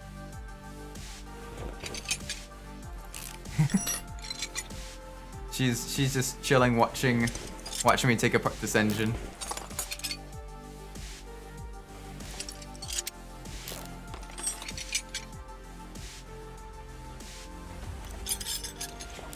Getting all of the valve train out of here, so we can get the cylinder head out. It's interesting that everything else on the engine that isn't like, you know, completely broken is in half decent condition, which I'm happy about. Partially happy about. I'm kind of wondering if it'd been better to have. Oh, those piston rings are bad. Those piston rings are bad. Those piston rings are good. Those piston. Oh my gosh! Someone must have used like a double shot of NOS or something like that to completely fried all their piston rings. Granny shifting, not double clutching like they should. Now the mad scientist here needs to take apart the engine and replace all the piston rings they fried. So was this one a Fast and the Furious reference? Oh gosh. Let's get that out of there. Oh, we probably need to remove the oil filter as well. There we go. Moment of truth. Get the new engine. Beautiful. Okay. There we go. Engine block, V8, overhead valve. Where are you? Overhead valve G, A, L, V8, V8 overhead valve. There we go. Beautiful. Perfect. Mount. There we go. Now the fun stuff. Let's raise it back up. Let's get the new. It's a new. Not new. I don't think we need to replace the crankshaft. I could be wrong though. Nope, we're good. All right, let's see. Crankshaft bearing cap. We need a crankshaft bearing cap though. So let's get that while we can. One of these. There we go. Great. Hate to dip out midstream, but bedtime calls. No, I understand that. Hope you have a great night. Have fun putting the engine back together. Thank you. I will. This is. I enjoy doing this stuff myself. It's a lot of fun. Hope you have a great night. Have fun at work tomorrow and everything. Hopefully work doesn't rag you too ragged in the coming days. But it is. Thanks for stopping by the stream, Bits and Bytes. I appreciate that. All right. Now let's get these pistons all back in there. And we need 5 piston rings, so we need to get that. 5 piston rings. Oop, beautiful. And we need 3 pistons. We may as well purchase that as well. 3. Yep. There we go. You should be making quite a bit of money, quite a bit of experience with this, which is nice. Which is very, very nice. Oop, oop. Yes, there we go. Engine head. Engine head is good. There we go. Beautiful. All right, now back to this side. Get this all back together.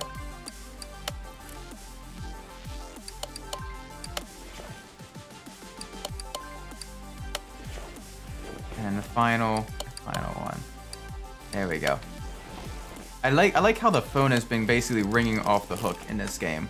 Like, we must have a very, very popular repair shop if we're getting this many customers, this many people that want their vehicle repaired by us. Like, we must have a very, very good reputation because we have so many customers. All right, so we need 1 spark plug. So let's get that real quick. 1 spark plug. It is a little bit difficult to maneuver your hands and everything around when the cat is sitting right on your lap. But on the other hand, she is acting as a very, very good lap warmer. Very, very warm, very nice, fluffy kitty. Now we need an alternator.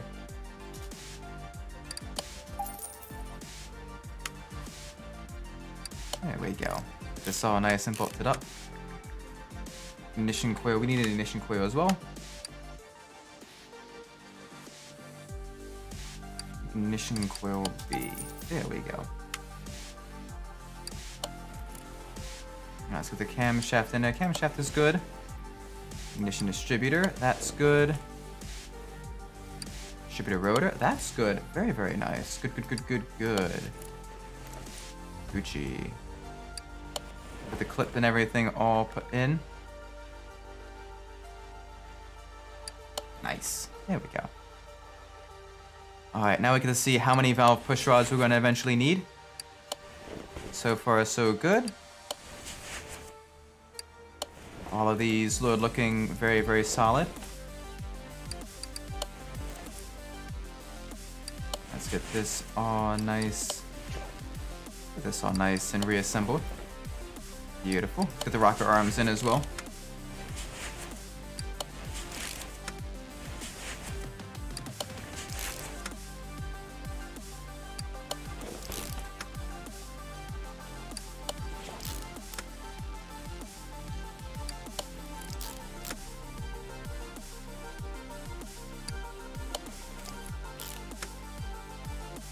The cat is now on the desk. That's fine. She is walking behind me.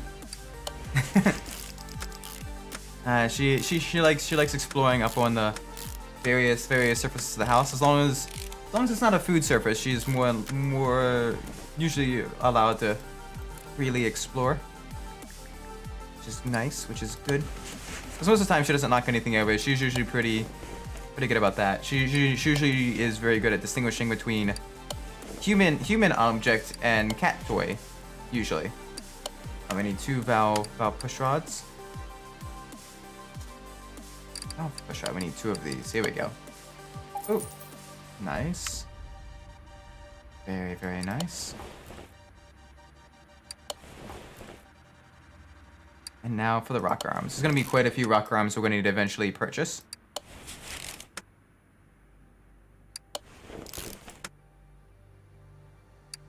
Alright, we're going to need 4 rocker arms. 4 rocker arms. 1, 2, 3, 4. Ooh. Get this into our inventory so I can fully repair this. Very, very nice. Very good. Car is slowly coming back together, which is good. Very, very nice.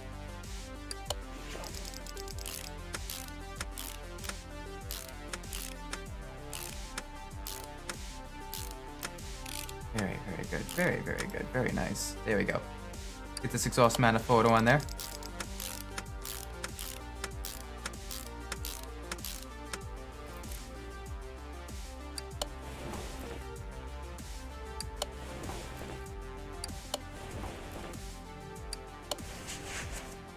Power steering pump. That's good too. Oh, the car is looking beautiful. Car is definitely coming together. Cam gear. Get all this stuff in. Very nice. Very good. Very good.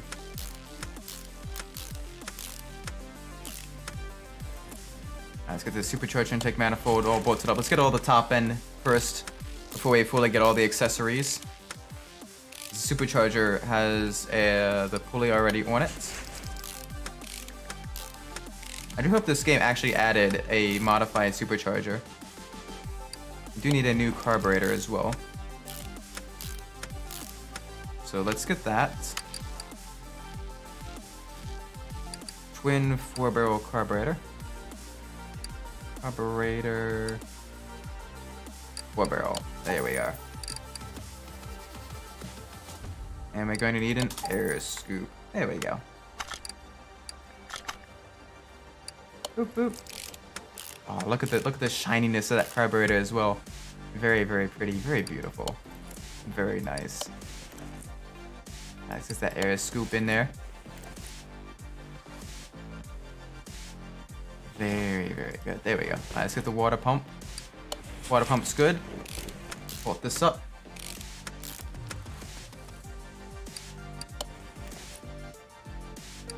There we go. Everything is slowly coming back together. That's the fun part, is slowly seeing the engine like begin to take shape again, as everything is coming back together. Serpentine, Serpentine belt, eh? 1 sec. Serpentine belt A, okay. Serpentine belt A. Serpentine belt A. Where are you? Where are you? V8.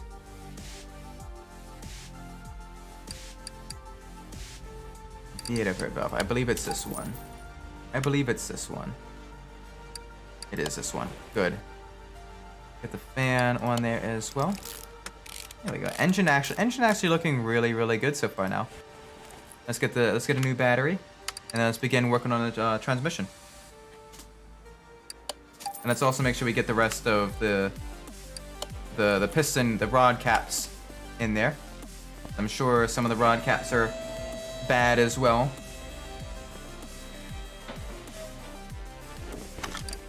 Alright, part mount, here we go. Rod cap. So many rod caps. But it's coming together. Holds the pistons to the camshaft, the crankshaft. I don't know why I said camshaft there. My apologies. Tired mind, you know.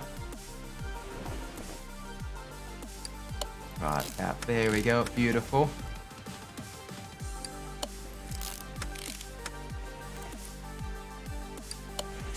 Beautiful. Here we go.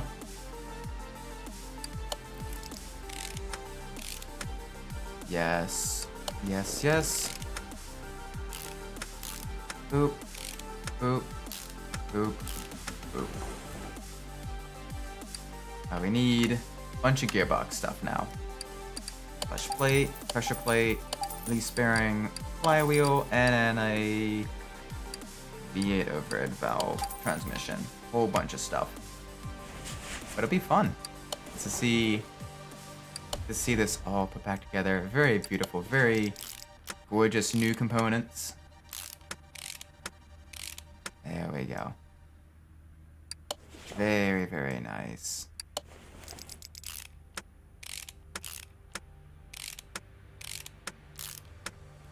Alright, we need a new starter.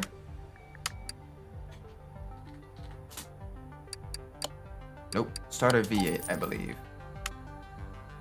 Yes, there we go. Much better. We almost bought the wrong starter. That would have been a little bit pricey. A little bit of a pricey mistake. Try to avoid purchasing components that we don't actually need.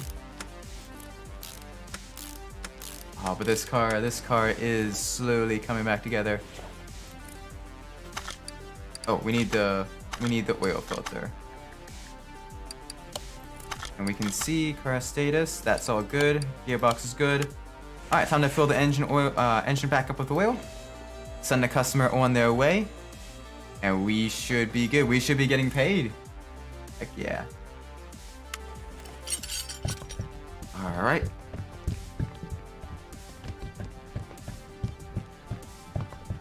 Oh man, big thirsty engine. Lot of oil required. $20,000. While we're here. Oh, we have a chance to repair. Let's do it again. We broke it. Okay, we broke it. we are not having a good time with regards to repairing components. Let's sell everything. And let's sell this as well. There we go. We have so many maps. We have so many maps. Our map is filled with maps as well. Our bonfire locations. We still haven't quite gotten. We still haven't quite gotten enough to fully. We haven't gotten enough experience to begin our own full restorations, which is unfortunate. So what we're gonna do? So we're gonna get this in the FMW Roadster. We're gonna take this order. We're not gonna do it today. We're gonna be starting this tomorrow. Well, not tomorrow, but next stream. Car status. Oh boy, very fun. Engine is mostly okay. Everything else is absolutely horrific. Great. Okay, so right side suspension. That's all bad. Exhaust is all bad. Right side suspension here is pretty much all bad. Cool. Great. Alright, let's move this car. Let's move this car to car left to A. That'll be. This'll be what we need. Repair tomorrow. that being said, I'm probably going to be ending the stream here. Thank you all so much for watching. If you enjoyed the stream, do be sure to leave a like, subscribe. Let me know what we're doing well in the comments below. If you didn't like the stream, do be sure to let me know what we're doing poorly so I could fix that in the future. Regardless, so thank you all so much for watching. I've been Isaac Umbras, and wherever you're in the world, whatever time of day it is for you, may it be a great time. And I hope to see you on the next stream tomorrow. Take care, everyone. Bye-bye!